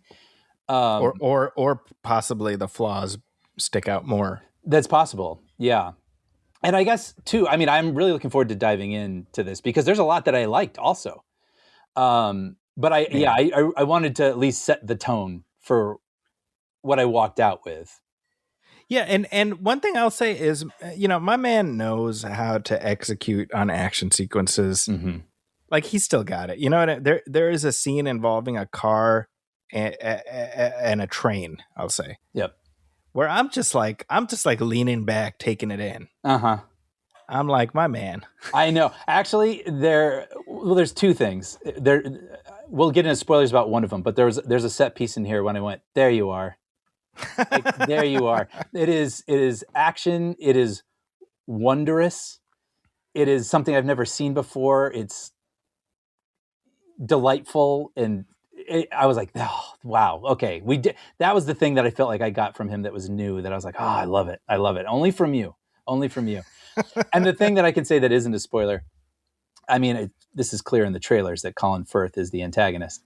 And in the opening scene, when he's introduced, the camera is spinning around an SUV slowly, kind of revealing all these, henchmen kind of taking position or whatever. And then someone opens a door and the camera pushes in on the door. And so the window frames Colin Firth as a light is shining down the top of his head. And I was like, I was like, yes, like I'm sitting down for filet,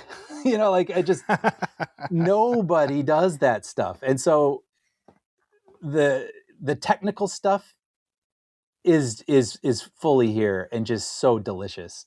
Absolutely.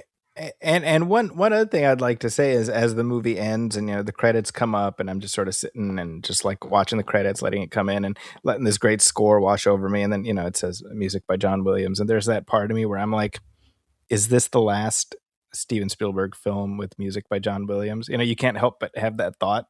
I did, and people got up and left, and I did not move until the lights came up. I mean, it's John Williams, you know. Yep. I was like, what else can you say? Yep. You want to do spoilers? Yeah, I mean, there's really not much else we can say. Yeah. Let's do it. Spoiler. All right, go for it. You know what I really loved? I loved Emily Blunt's character. Yeah. I loved her being this weather girl and her kind of okay relationship with her boyfriend. And then when she suddenly starts speaking other languages, I thought that was really fun. And then she also has this, sort of psychic empath ability. And we've seen things sort of like that, but the way that they employ that in this movie and the way that she portrays it was magical. And specifically when they are, surrounded by the bad guys, and then she appears to Firth as his wife. Yeah. Like, what an amazing thing. And it was captured so magically. And then everyone sees, like a mentor figure or a son or or a daughter, I think it is, and that's how they're able to escape from the warehouse. And I was like, wow. So that part, this is just how my brain works. But we're seeing, she's like, it's like he sees, this one guy sees an old man. He's like, I always loved you like a son. And then this one lady, she sees a little girl. Is like, oh, we're gonna go play, right? And I just thought it'd be funny if one person just sees a clown who's just like, Bongo forgives you, and we just move on. Like, there's like no explanation. We have no idea what that means. Yeah. This is how my brain works. Anyway. That is hilarious, dude. But then at the very end, when we have the montage of all the people who are watching, we see Bongo the clown, and we're like, oh, well, yes, yeah. Oh, there he is. Yeah. Anyway, sorry, go on. I had that thought in my head. I was like, I need to mention this because otherwise I'll forget. Dude, I'm glad. I remember thinking of a joke too during the movie, and I didn't write it down, and now I'm like, I wish I could share it with Zachy. But I thought there was an amazing performance. And she plays all that so well. That moment where we've seen it over and over in the trailer, where she's sort of possessed a little bit and speaking that clicking language. Mm-hmm. I was wondering how that would play because I've seen it like 100 times, but it's great. Like, it's very still uncomfortable, and she plays it so well. Like someone who is really confused and concerned about everything that's happening, but able to have genuine connections with people. Yeah. I thought she was probably the strongest part of the movie. She was good. I thought Josh O'Connor was very solid. He's very good. Yeah. I think that obviously you put Colin Firth and Coleman Domingo in a movie, you're going to get great performances. Mm-hmm. Right. And they have, I think, one scene together, which is fantastic. Yep. And I'm like sitting there, I'm just like, man, I just love watching these two guys play off each other, Mm-hmm. I think the problem is they are positioned as sort of the moral opponents. Mm-hmm. But truly, I don't know where either of them is coming from. Yeah. And that feels like a big problem because I'm fine with leaving things unsaid and not diving just whole hog into a whole bunch of backstory. But I feel like you needed something. I don't know what. Maybe like a scene before the credits where it's the two of them together as colleagues. Mm-hmm. Just to contrast with what comes later, right? Because the movie drops us right into the story, and that's fine. Yeah. And it expects us to catch on, and that's fine. I'm fine with all of that, but I do feel like there's certain pieces that are necessary to make the ending hit. Agreed. And to your point, even if it's just shorthand, I mean, it makes me think of the Truffaut character in Close Encounters. Right. Yeah. That's a perfect example. Yeah. Right. Because I don't know who that guy is, mm-hmm. but I understand him completely. And mm-hmm. even down to his line at the end where he's like, I envy you. to Neri. Yeah. So yeah, and, I had similar feelings. I thought Josh O'Connor did great with what he was doing and playing the type of guy he was playing. Right. But I'm not even sure I understood his character entirely, and I didn't feel a lot of chemistry between him and his girlfriend, which is typically that human element is something you expect a little bit more from Spielberg, and so what's funny is I agree with what you said about the chemistry, but in my head I was like, well, he's going to end up with Emily Blunt. That's what I was thinking too. Right. So that's why I was sort of like fine with that. But then you realize that, Jane is like, she does not pull a Wyatt Russell. Yes, right. She does not nope out. And so I was like, oh, okay. Well, that's interesting. Yeah. So yeah, I mean, not bad sketches, ideas for these characters, but I don't know that they felt as rounded out as I would have liked. I think maybe part of the problem is there's just too many characters. Like I feel like Eve Hewson's arc, which is, how does a person a faith reconcile their faith with knowing this new thing, right? Mm-hmm. I'm like, that's a movie all by itself. Totally. Right. So I'm like, could you have given her business to another character, to Josh or to Emily Blunt? And, it feels like too many things are happening like you've got so many characters, you're sort of moving them through the pieces. Like you literally have characters who are like, I have to go here. Why? I don't know. I have to go here. And I'm like, well, that's a problem because like, I think that only gets you so far, right? Because I don't know how many times throughout the film we hear some version of like, what's going to happen is going to change everything or whatever, right? And so that's the thing that's sort of pushing us along. Right. And just to be clear, I don't mind how it ended in terms of where it ends things. I feel like that was probably the only way to end it. But I think that we need a greater focus on what this world is and therefore what this change represents. Mm-hmm. And without part A, we don't really get part B. And so it doesn't land as effectively as it might. Yeah, because I mean, the implication is, it reminds me a little bit of Watchmen, right? Where if you drop a giant squid alien on New York, maybe the world will forget about its problems with one another and we can become united.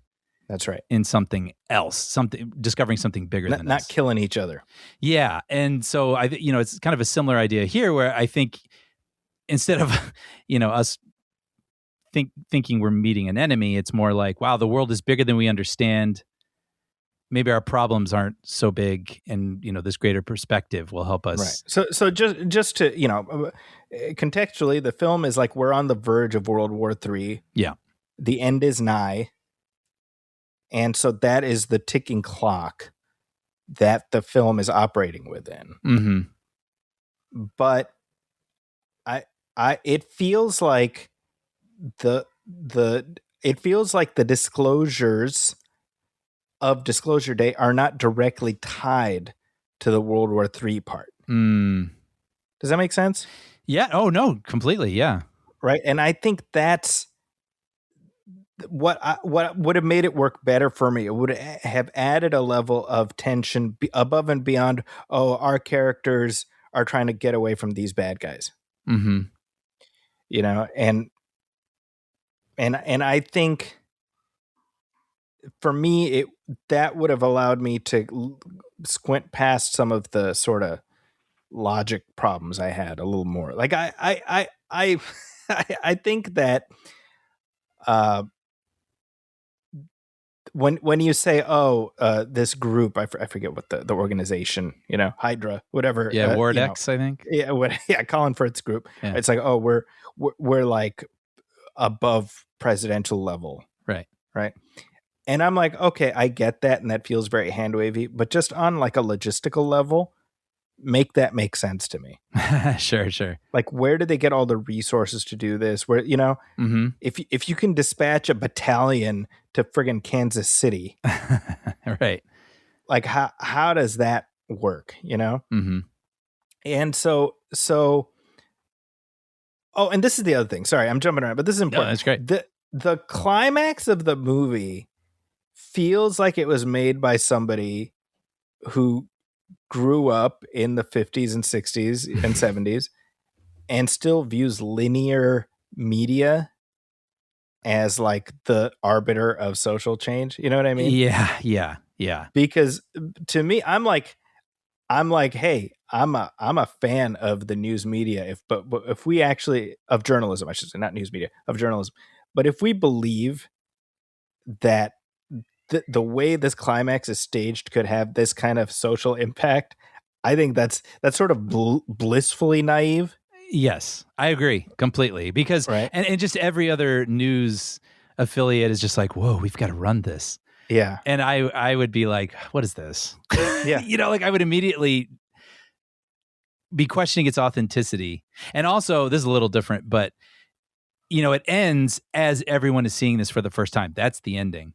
And the cynic in me thinks the world is a little bit more like Springfield, from The Simpsons, where immediately they'd be like, wow, look at that thing. Kill it.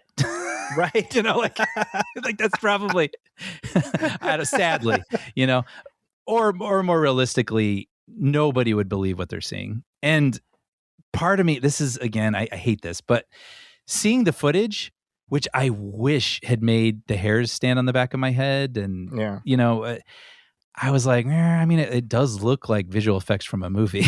You know what I mean? Yeah. So if I saw that on the news. It looks like Alien Autopsy.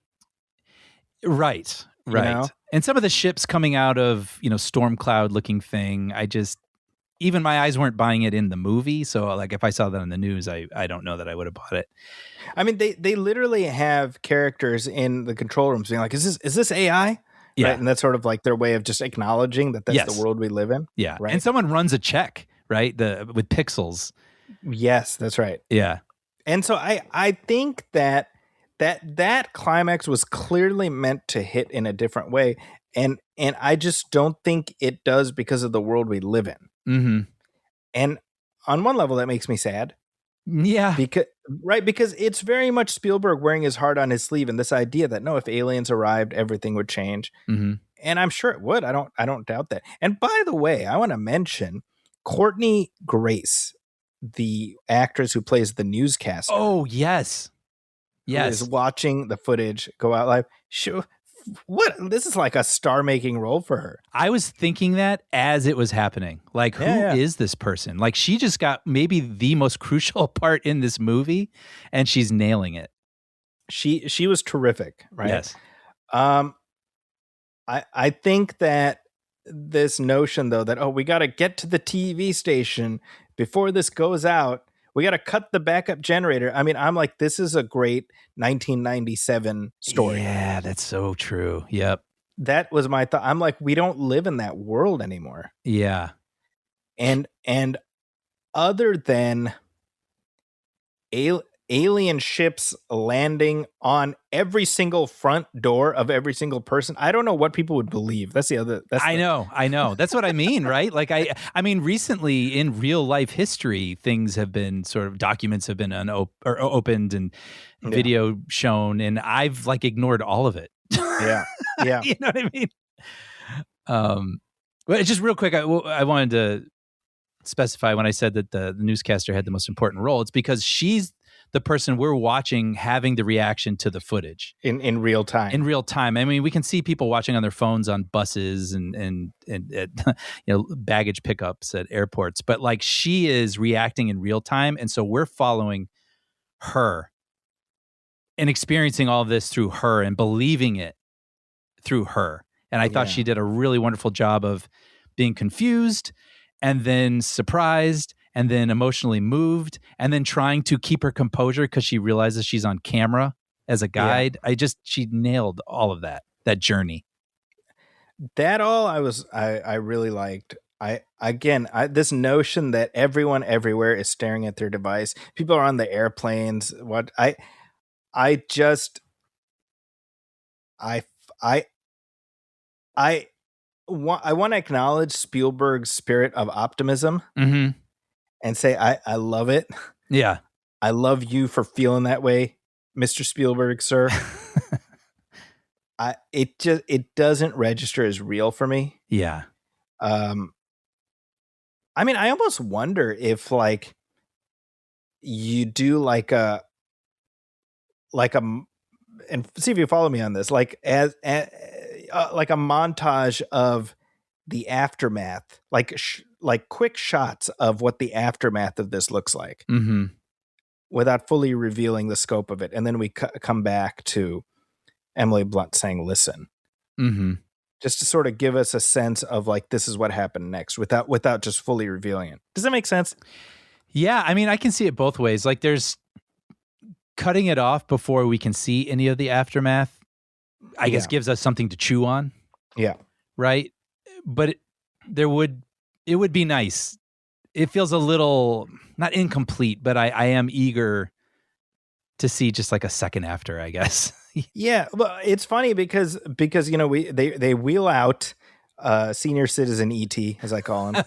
Yes, he's back and he's pissed. Was there a split second where you wondered if it might be ET?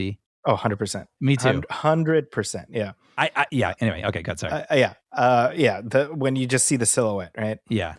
But like he like whispers in Josh O'Connor's ear, and I was like, And then I looked at my watch, and I was like, oh, we're not going to hear anything he says. Yeah. So literally, I was already, as soon as we go to Emily Blunt, I was like, she's gonna like open her mouth and it's gonna go to credits. So wow. You're not far off. I know. I was like, okay. So I was not like disappointed in that way. Uh-huh. And I was thinking about it. I was like, that's almost the only way you can end it, because like, what can possibly live up to the buildup? I completely agree. Yeah. Right. So I was talking about this with my kids last night. I was like, I just don't think there was any other way they could end it. Yeah. So I don't have a problem with that. I just feel like what they give us could have hit harder with a little bit more plot and emotional runway. I agree. Yeah, I agree. And at the same time, it's fun. You know what I mean? Like it's fun.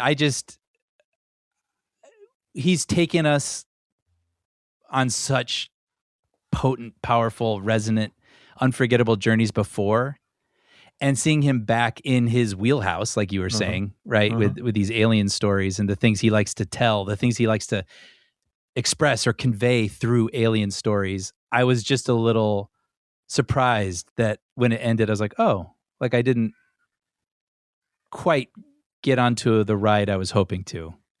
Right. And for the reasons I think you just said, like just not quite connecting with the world, the stakes, and just not quite feeling the impact I think the ending wanted me to have. Yeah, well, a couple questions I had. You already mentioned about Danny and how he got caught up in all this, like what his connection is to Hugo, the Coleman Domingo character. I was thinking about Margaret and how she gets sort of activated, right? And it's because that cardinal flies in the window. Yeah. And I'm like, was that like an alien thing? I think so, right? Because the aliens disguise themselves as animals so they won't alarm us. Okay. So that cardinal was an alien. That's my understanding. Okay. So, and that's fine. But the whole thing hinges around, she and he are like it was always them. They were meant to communicate with the aliens or whatever. I'm just like, well, why them? Yeah, that's a good question, because they're imbued with abilities that would make them good go-betweens for humans and aliens. But was there something specific about them? Yeah, because we see the process when they're children. See, that would be nice to know, that Danny, for when he was a little boy, he had like a bigger heart. maybe he was kind of a sensitive kid. And he was very empathetic as a child or so, you know what I mean? Right. Well, actually, he was the math one. Maybe that'd be more Margaret. But no, that's what I'm saying, right? Like I would like their characters colored in just a little bit more. Yeah, well, because, Margaret talks about her fear of having Parkinson's because that's what her dad had. Mm-hmm. And I sort of expected that to be more of like a thing, like we'll get this reveal of her childhood, and that'll reveal that fear and how that ties in with the aliens. And unless I missed it, there was nothing like that. Yeah. But it's like she's lying in her bed, the aliens come in her room, and they're like, follow us, basically. Mm-hmm. And I'm just like, well, why her? Mm-hmm. Right? Because I'm like, well, she alludes to like, oh, I ran away because I was scared of my dad shaking or something. I'm like, well, maybe like the aliens found her then, like she was, like they rescued her. Mm-hmm. Mm-hmm. I'm not saying you needed to do that, but I'm just like, if you're situating Margaret as like she has these extraordinary gifts, right? She's like a new deity, right? Mm-hmm. Why her? Yeah. I actually like that moment too, by the way, where she showcases her abilities and that woman just starts praying to her. Oh, no, it's great. And she's like, no. Yeah. Like, I'm not a religion. Great. I like that's really interesting. And actually, I agree. The sequence that follows where she uses that, artifact to like keep Colin Firth's team from seeing them, that was awesome. That was the set piece I was talking about in the non-spoiler section, where I was like, oh, this is something wholly original. Mm-hmm. Captured in such a fun and dazzling way where you see them. I was like, actually wondering when they the SWAT or whatever they are were approaching the house. I'm like, are they just going to like bump into it? Yeah. And then they proceed to for like the next 2 or 3 minutes in the most fun, sorts of ways. Yeah. Yeah. Yeah. I just feel like on the script level, this one fell apart for me. Not on the craft level, not on the film construction level, but just at a basic story and script level. It didn't work the way I would have liked. Yeah, same. And it's interesting too, because this story, it didn't occur to me till this morning, but this story is Spielberg's first draft of Close Encounters.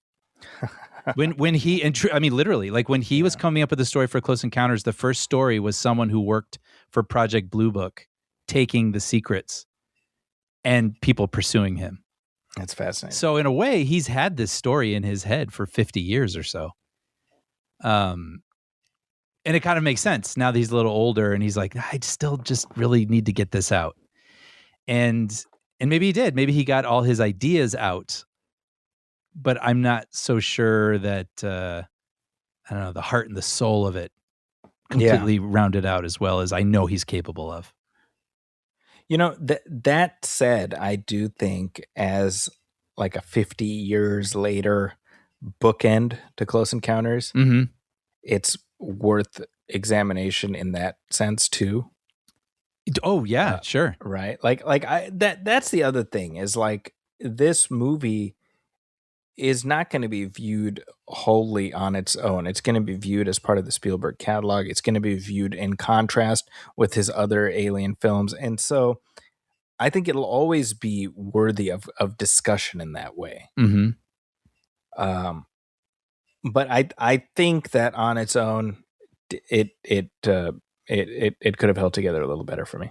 You talking about it as a bookend to Close Encounters, I would have loved if in the last 10 minutes when they wheeled out that, little, I don't know, coffin sort of thing, and then the character was inside. I would have loved if it was Roy Neary, like old Richard Dreyfuss, and he's like, okay, and he like pushes Emily Blunt out of the seat. Scoot over, sister. I'll take it from here. Aliens are real. He just gets to.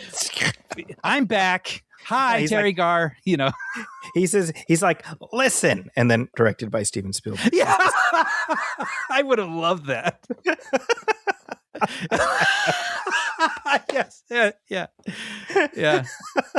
That'd be funny if that was Spielberg's idea, and David Koepp was like,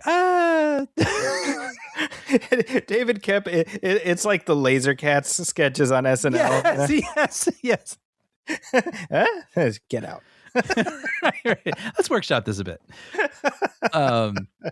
But there is still a lot to enjoy, right? I mean, as you said, I mean, the craft is incredible and it pulls you along. I didn't realize this movie was about 2.5 hours long. It did not. Yeah. I never felt the time. I was pulled along the whole way.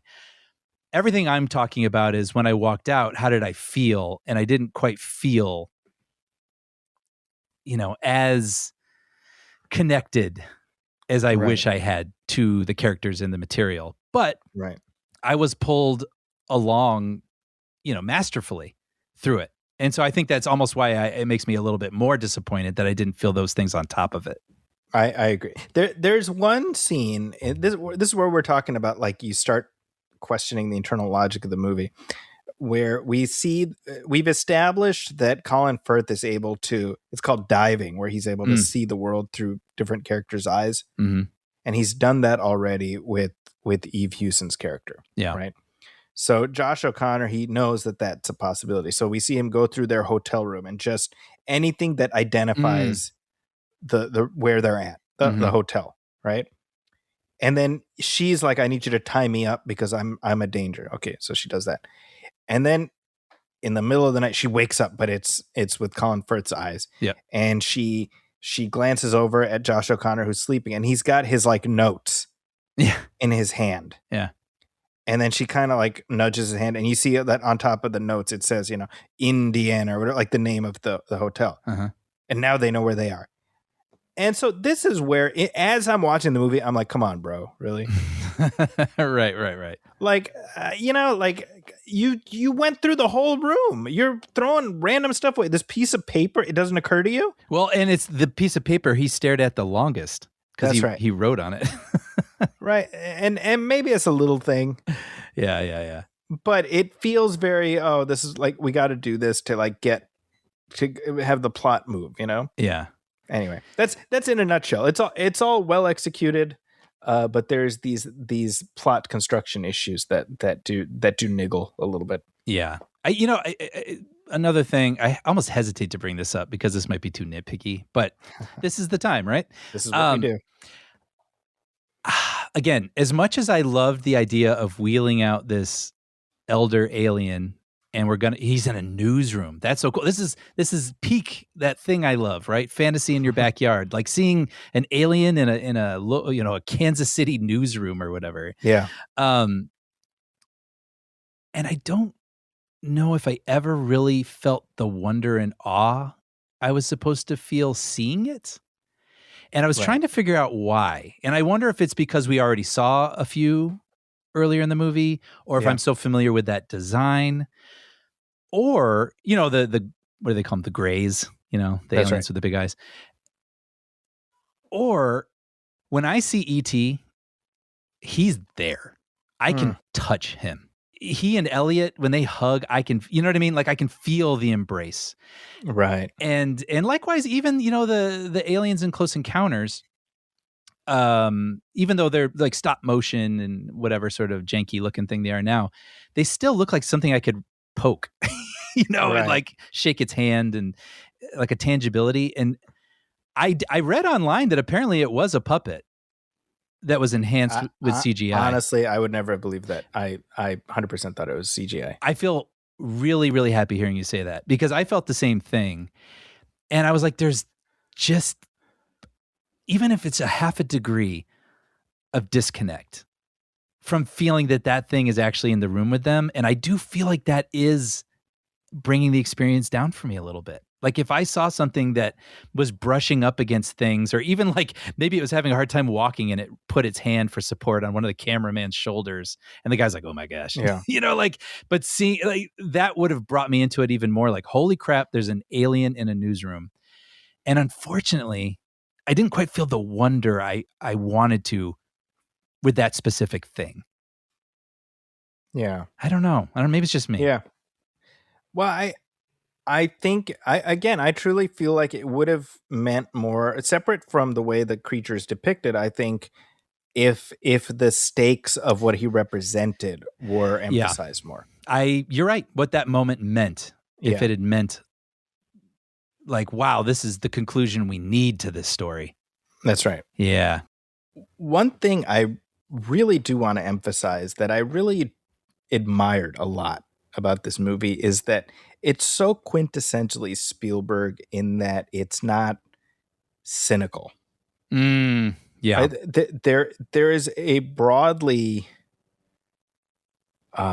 optimistic view of human nature that I liked. Yeah. And what does it come down to? It comes down to people's decency, people's empathy. And, this, when we've talked about E.T., one of my favorite things about E.T. is that it's about trust and trust being rewarded. Right. Each time Elliot broadens his circle of trust, it's rewarded. Right. Yeah.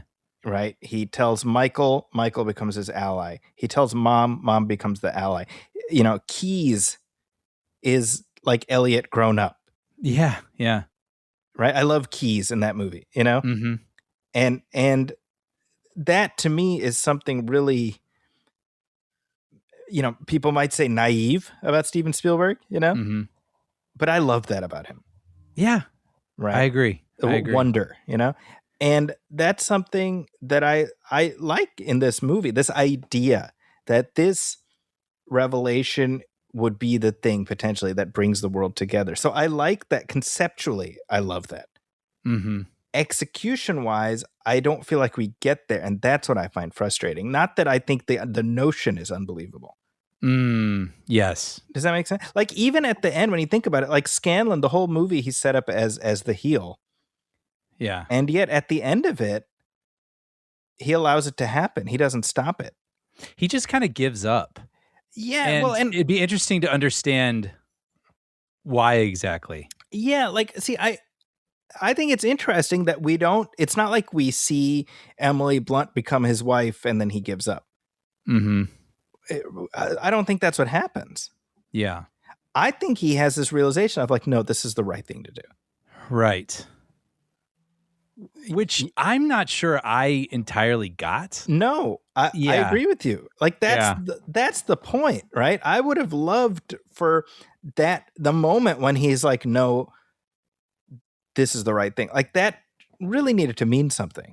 And so this is my like frustration. Like I'm fully on board with where Spielberg is trying to get us. I'm just not sure the way he gets us there is the most efficient or fulfilling. It's not the efficient route. It's not the scenic route. Right. And that was my frustration. But it's like I feel like only Spielberg has that, even now at this age, has that childish belief that not childish, childlike belief. Childlike, yeah. That no, this will bring us all together, Yeah. How could it not? Exactly. Yeah. How can and yeah, man, I want that too. I know. Yes, you're so right, because then if they had sold it, maybe it would make us feel the same thing. How could it not? Exactly. Yeah. But yeah, that's our disclosure about Disclosure Day. Yeah. Well, actually, we have to say real quick, John Williams, wonderful hearing his music. Surprising how little of it there is. Yeah, I think I didn't hear a lot of big sweeping motifs. Yeah, I would say even the first half of the movie, I noticed there was a lot of action and things happening without any score. It was an interesting, unusual Spielberg-y choice. Hey, the man's earned his break. The man's earned his rest. That's sure. Yeah, I think he was probably just sitting back, be like, "Hey, the music of the car chase speaks for itself," and Spielberg's like, "Okay." Right. No, yeah, there's like you have some action riffs that are very, very John Williams-y. Yeah, but weirdly, there wasn't like, like yeah, I mean, and this is the obvious comparison, but like the Close Encounters theme, or the something suitably sweeping in that singularly John Williams way, we did not get. Yeah. And that's okay. No, it's fine. I actually the music score I really have no real complaints about. That's just something I noticed. That's all. Now that you say it, I'm remembering in Close Encounters, Williams in his music quotes "When You Wish Upon a Star." That's right. And in this movie, Emily Blunt, when she's a child, sings a song from Snow White. So that's just a interesting point of connection, I suppose, between the two. Songs from old Disney movies. Okay. Yeah. Just throwing it out there because I got nowhere else for it. Well, there we go. I like the observation. Oh man, this is great. It was hard. I saw it by myself last night, and it was really hard not being able to discuss it. So I was really looking forward to this. One thing I will say though, for the 2.5 hours, I was never bored while watching it. Yeah, exactly. Same. Right. It was definitely, there were aspects of confusion or whatever, but I was fully plugged into the experience. And I think that is something worth acknowledging as a plus. Mm-hmm. That like you said, I mean, it was 2.5 hours. It went by pretty efficiently, I would say. And so certainly at the craft of filmmaking, Spielberg, he still knows what he's doing. Absolutely. And I mean, that's what it makes discussing this so interesting, this is like a rip-roaring yarn. And also just us being who we are. And, again, speaking for myself, I mean, Close Encounters like exists somewhere in my soul. You know what I mean? Yeah. And having this movie be a bit of a companion piece to it. I'm old enough now, I've learned that you just can't expect things to hit the same way things have in the past when you were a certain age and experienced at a certain time and whatever. So I never expected this to reach that. But you can't help but you look at them together. Right. And so that's just kind of what I'm processing right now. And it's a little bit easier to talk about the things that were like, oh, it would have been nice if this, and oh, I wasn't quite feeling this and I wish I had. But I'm glad that you brought it up. It is also a good time at the movies. Yeah. Yeah. Yeah. But hey, let us know your thoughts. You can email us at moviefilmpodcast@gmail.com. You can also hit like on our Facebook page, facebook.com/moviefilmpodcast, and message us there. As always, please go to Apple Podcasts and leave a review, leave a star rating. Every little bit helps. And if you're listening to the show on YouTube, please hit like, hit subscribe, and leave a comment because we do read those on the show. We also have a Patreon page, Brian. That's right. If you head over to patreon.com/moviefilmpodcast and hit subscribe for only $5 a month, you'll find every commentary we've ever done and every episode moving forward absolutely ad-free. You'll also find bonus conversations that drop over there about twice a month, trailer talk, things that just wouldn't fit into a regular episode. Our free feed will always be available, but this is our way of providing what we believe is the most satisfying way to enjoy the show. Plus, your subscription goes a long way in helping to support us and helping to sustain producing the show. So if you're interested and able, please head over to patreon.com/moviefilmpodcast and subscribe. We'd be very grateful. And if you're looking for me online, you can find me on social media at Zacky's Corner. That's ZAKIS Corner. You can also read my reviews at the San Francisco Chronicle, including my thoughts on Masters of the Universe, which we discussed this episode, as well as some other fun stuff. What about you, Brian? You can find episodes I've written of Puppy Dog Pals and Young Jedi Adventures streaming on Disney+. And with that, on behalf of my partner, Brian Hall, my name is Zachy Assad. This has been Movie Film 345. We'll catch you next time. Thanks, everybody. Welcome